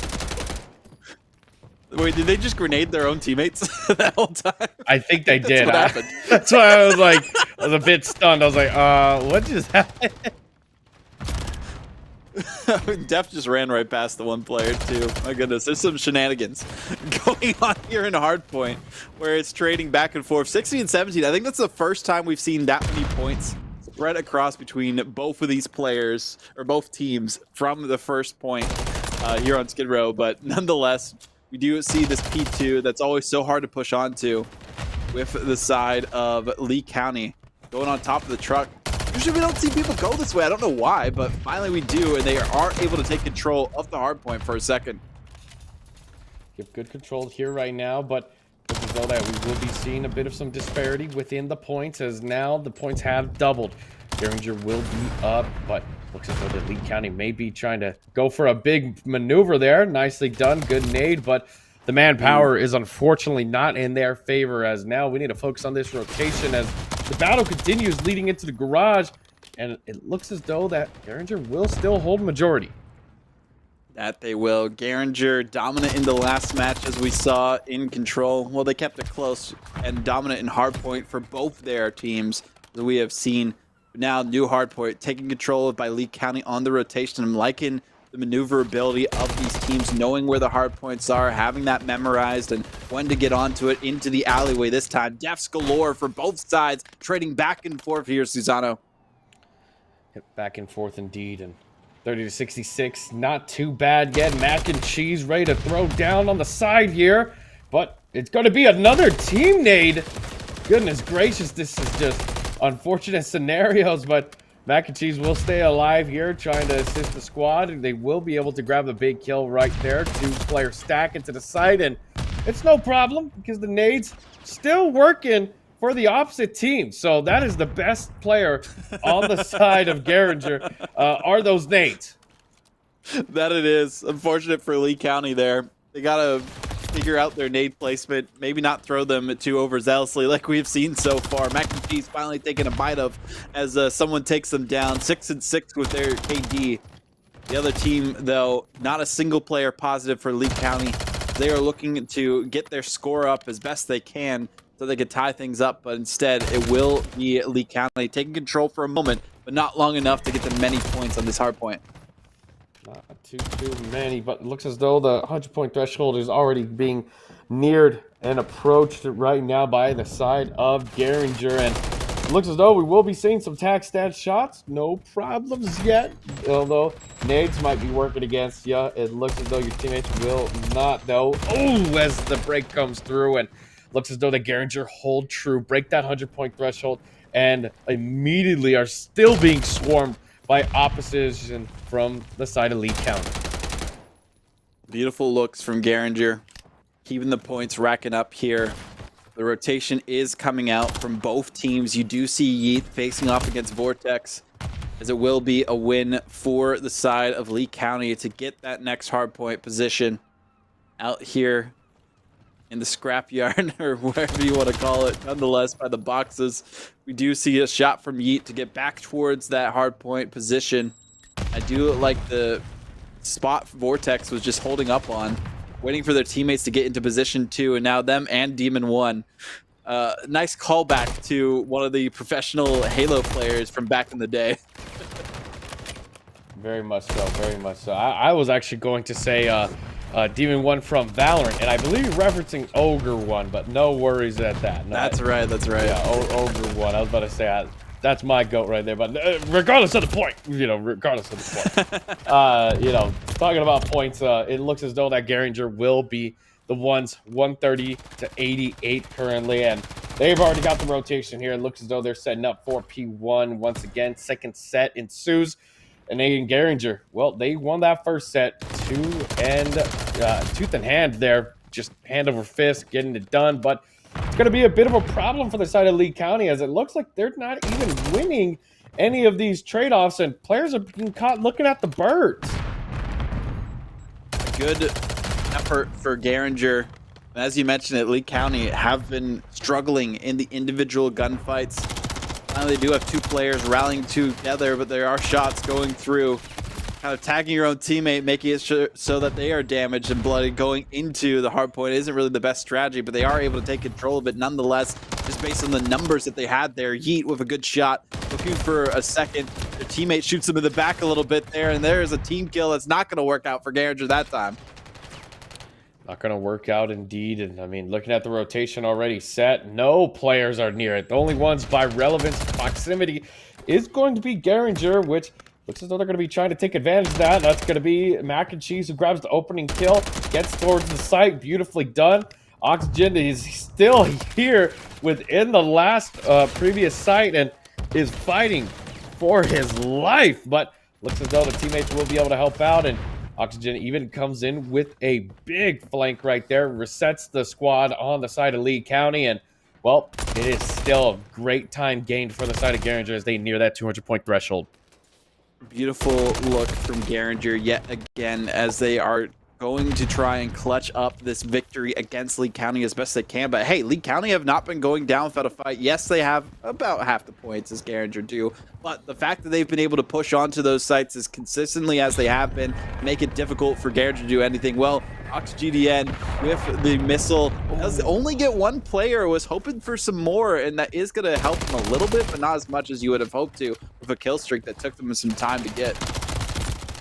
Bit of a problem here, as we do see that Garinger do win the breakoff fight here for the rotation. So now another team nade against the side of Lee County, and that will give the opener that Mac and Cheese and Oxygen need to get onto this site. You even see him go for a ammunition restock, which I believe it's the first time we've seen that. I mean, that just shows how much kills are going down for Oxygen, that he's got to reload and reset here. So they immediately get aggressive. They start pushing forward. 10 seconds left. All players are going to get pushed out towards his alley spawn. Mac and Cheese gets some assistance. They get the kills, and this is looking done and dusted. It's now Garinger, the just most massive and dominating school, take it 250 to 116. 250 to 116. That's even better than what we saw happen in the last matchup with Garinger A, and that game went all the way to 3 games between for that matchup. So Yeet, 23-11, really strong showing from them. The Renetti, of course, a favored sidearm that we see these players use time and time again. But look at the difference in the kills between both these teams. Not one player below 17. More kills than anyone on the other team was the weakest members, and that was 2 different players. And both those players were popping off for Garinger B. Garinger B has no weak links here, Susano. This is going to be dangerous going into a search and destroy when you know everyone can slay. Exactly. I mean, the positioning was probably the one thing that I was worried about when looking at that Garinger B squad, but the slays were just keeping up unilaterally, almost sequentially getting it done. And I mean, you got to think about this simple truth, this axiom that if a squad like Garinger B doesn't even need to worry about positioning, that's dangerous. That is very much dangerous, because that means that you are relying all your skill points on your slaying as a team, and that just gets you done any and so how. Well, we are staying on Skid Row for Search and Destroy, potentially our final map of the group stage here on the VESL B stream for Call of Duty Nonetheless, though, some good results coming through the group stages. Let's talk a little bit while we wait for this next match to get up and started for this next map on the teams who have made it so far. We had Wake Young Men's Leadership Academy and West Charlotte High, West Mech and Monroe High, Panther Creek B and Green Level High. Garinger B and Lee County that we see here, they're already in it. It's just determining seeding it there. Specifically, Lee County High B have made it in as well. So Lee County have both teams. Garinger have both teams. New Bern B makes it through, even though New Bern A bottomed their group before that we saw earlier. So, hey, there's something to write home about, that if your A team doesn't make it, your B team might as well. And we have South Mech and Rocky River and Lucy Ragsdale and Research Triangle. So basically, everything is decided except this one map that we have here between these two teams. There's going to be quite a bit of a shakedown when it comes to that one. I mean, you look at it right there, just how close some of these standings are. I mean, this is the chance. And I know you talked about it before, Vaudable, how this Garinger squad, I mean, literally their A squad and their B squad are looking nasty. And with this being, you know, an allowance of 2 teams, I mean, if I'm other squads, I'm watching this VOD. I'm making sure that I'm studying, because when the bracket play starts and I have to go up against A or B, then I need to be ready. And these squads, I mean, they're showing a lot of their movements. There's a lot of potential for mistakes that they can work on. But overall, I mean, in the grand scheme of things, their slaying, their gunpowder, their unity as a team is very much there. While it might be misdirected and misguided sometimes with their positioning, still the unity is there. Well, we'll have to see how things go here for S&D between these two teams. If Garinger B are going to take this a distance or fall just as their counterparts did in Garinger A. Last map that we saw them on was S&D. Went the distance, but they faltered there. Lee County High, they can turn things around. We saw the way that, North Mech was able to do it themselves too. But the Mech teams, they've really proven themselves a lot here and there throughout the competition this week, but also throughout the other weeks that we've seen as well. The Mech squads are here to try and play as much as they can, and there's at least guaranteed to be one of them make it through. I think West Mech, the only Mech school that competed in this group stage, able to make it through the bracket, or to the bracket stage itself. So a lot of great teams that are out there, a lot of great competition here, but we got to see what goes down on this S&D. So we'll see as quickly as we get into this one. Susano, do you have any predictions? Do we see the clutch here instead, or is it just going to be a different situation where there is a back and forth rally like we saw last time? I mean, definitely we could be seeing a little bit of a back and forth with just how well Lee County might be able to position themselves. But overall, I mean, Garinger B just have it on lock, man. I mean, even like I said earlier, that it may be a little misguided sometimes with how they're, you know, positioned on the map. Still, it is going to be a big problem for the side of Lee County if they can't even get those 1v1 battles done. So even if it comes down to the ones, I still favor Garinger B. Well, we'll see what Garinger can do to try and win this as quickly as they can, end things off early for the night for themselves, or if it's Lee County going to rally back and force the issue onto Control. If we do go to Control, it is going to be High Rise, which would be a fun ending for the night. Nonetheless, though, great looks between these teams as there is kills going back and forth, but who else but Garinger having the man advantage still. Oof, mac and cheese. Beautifully done out of mac and cheese right there to get this job done. Vortex, your last man, has to go up against the likes of mac and cheese, Gaming-itis, and Oxygen. So it is up to him to grab this bomb, which unfortunately getting camped on by Garinger squad.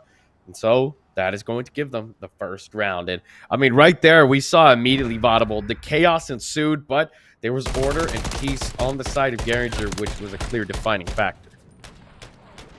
We already have some of the bracket matches rallied as well. After this, we'll go over those to see which teams are facing off against each other to try and make it to that top 4. Just got distracted for a moment there, but Garinger bringing us back into this one. Loser will be playing Lucy Ragsdale High, and winner plays Sun Valley High. So, you know, decent for both these teams. We saw both those squads kind of struggle a little bit, but Lucy Ragsdale, they were doing very well in their group from what we have seen. So I don't think the loser wants to face off against them. I don't think so either. That's going to be a bit of a difficult one to try and match up against. So we'll see how well they can go into this one with that clear overarching goal on the horizon. But looking at it right now, talking about goals, we're getting ourselves into this A, but openers left and right. That's Oxygen now on a 3 streak, just looking mean with it, and Death will be the last one remaining. Unfortunately, that is not an openable door. He's got 60 bullets in a dream, and he's looking for the door of opportunity here. See what they can do. Shots in the back, though. Slides away, but does not escape the doom that is looming over top of them as the rounds continue to collect for Garinger B. 2 in a row here. Mac and cheese. I like the hot and ready tag there as well, because that's exactly what they have been every time we've seen them on screen. Oh, they very much are. They are ready to roll. They are exactly hot and ready. I mean, they got into those fights absolutely stoked, ready to make some plays, and my goodness, we're being able to watch it. So now we're into this third round. Garinger do lead 2-0 Lee County. Goodness gracious, gonna have to reset here, just get their mental back in. They do move together. I like that, but it looks as though they will be, unfortunately, a little misguided, as the side of Garinger are just currently holding down convenience store, trying to keep it under lock, maybe run some security. Don't allow any passing thieves to make it through. You see a grenade come through. The most dangerous member of Lee County to their own members. Luckily, it didn't connect with any of them. Demon won with the first blood this time. A good turnaround for Lee County, but as I say that, 2 players quickly taken out. Def is gone. Had the bomb, but no longer. 1v2 situation. 2 kills already for Demon 1. Can they get the ace for their squad? Looking around, there's a player in the other room and they do not even know that they're there. They're laying down in the corner. Somehow managed to spot them and get the kill though. 1v1. Can they get the clutch here? He does grab the bomb though, so that's half the battle right here. Gamingitis unfortunately doesn't realize that just yet, but will start to make the pivot over, and so now he's got to get going, and he's looking across, and luckily the notification will go through. And almost saw him. Yep, almost captured that moment, but now Demon 1 has this opportunity. Just wrap around, play your life, Ninja defuse. Don't give him it. But I mean, a Ninja defuse would be very nice here with 30 seconds remaining. Oh, but they have the angles. They know if there's going to be anyone going for it, where they're going to come from. Has the shots, but lost the gun duel. So close for Demon 1 to clutch things up for Lee County. Oh, but the finish line they had passed, and instead they collapse right at it. And it will be Garinger B getting that third round, but by the skin of their teeth. Goodness gracious. I mean, that was Demon 1's round through and through. He was feeling confident, feeling ready. I mean, he could have just at least curb checked maybe the bomb. Just check on it, run back, give it a bit of a shoulder check. Unfortunately, he gets overzealous, is feeling cracked, moves through right into the trap of Garinger. They take him out. So now they are 3-0, moving good. Crazy matches so far.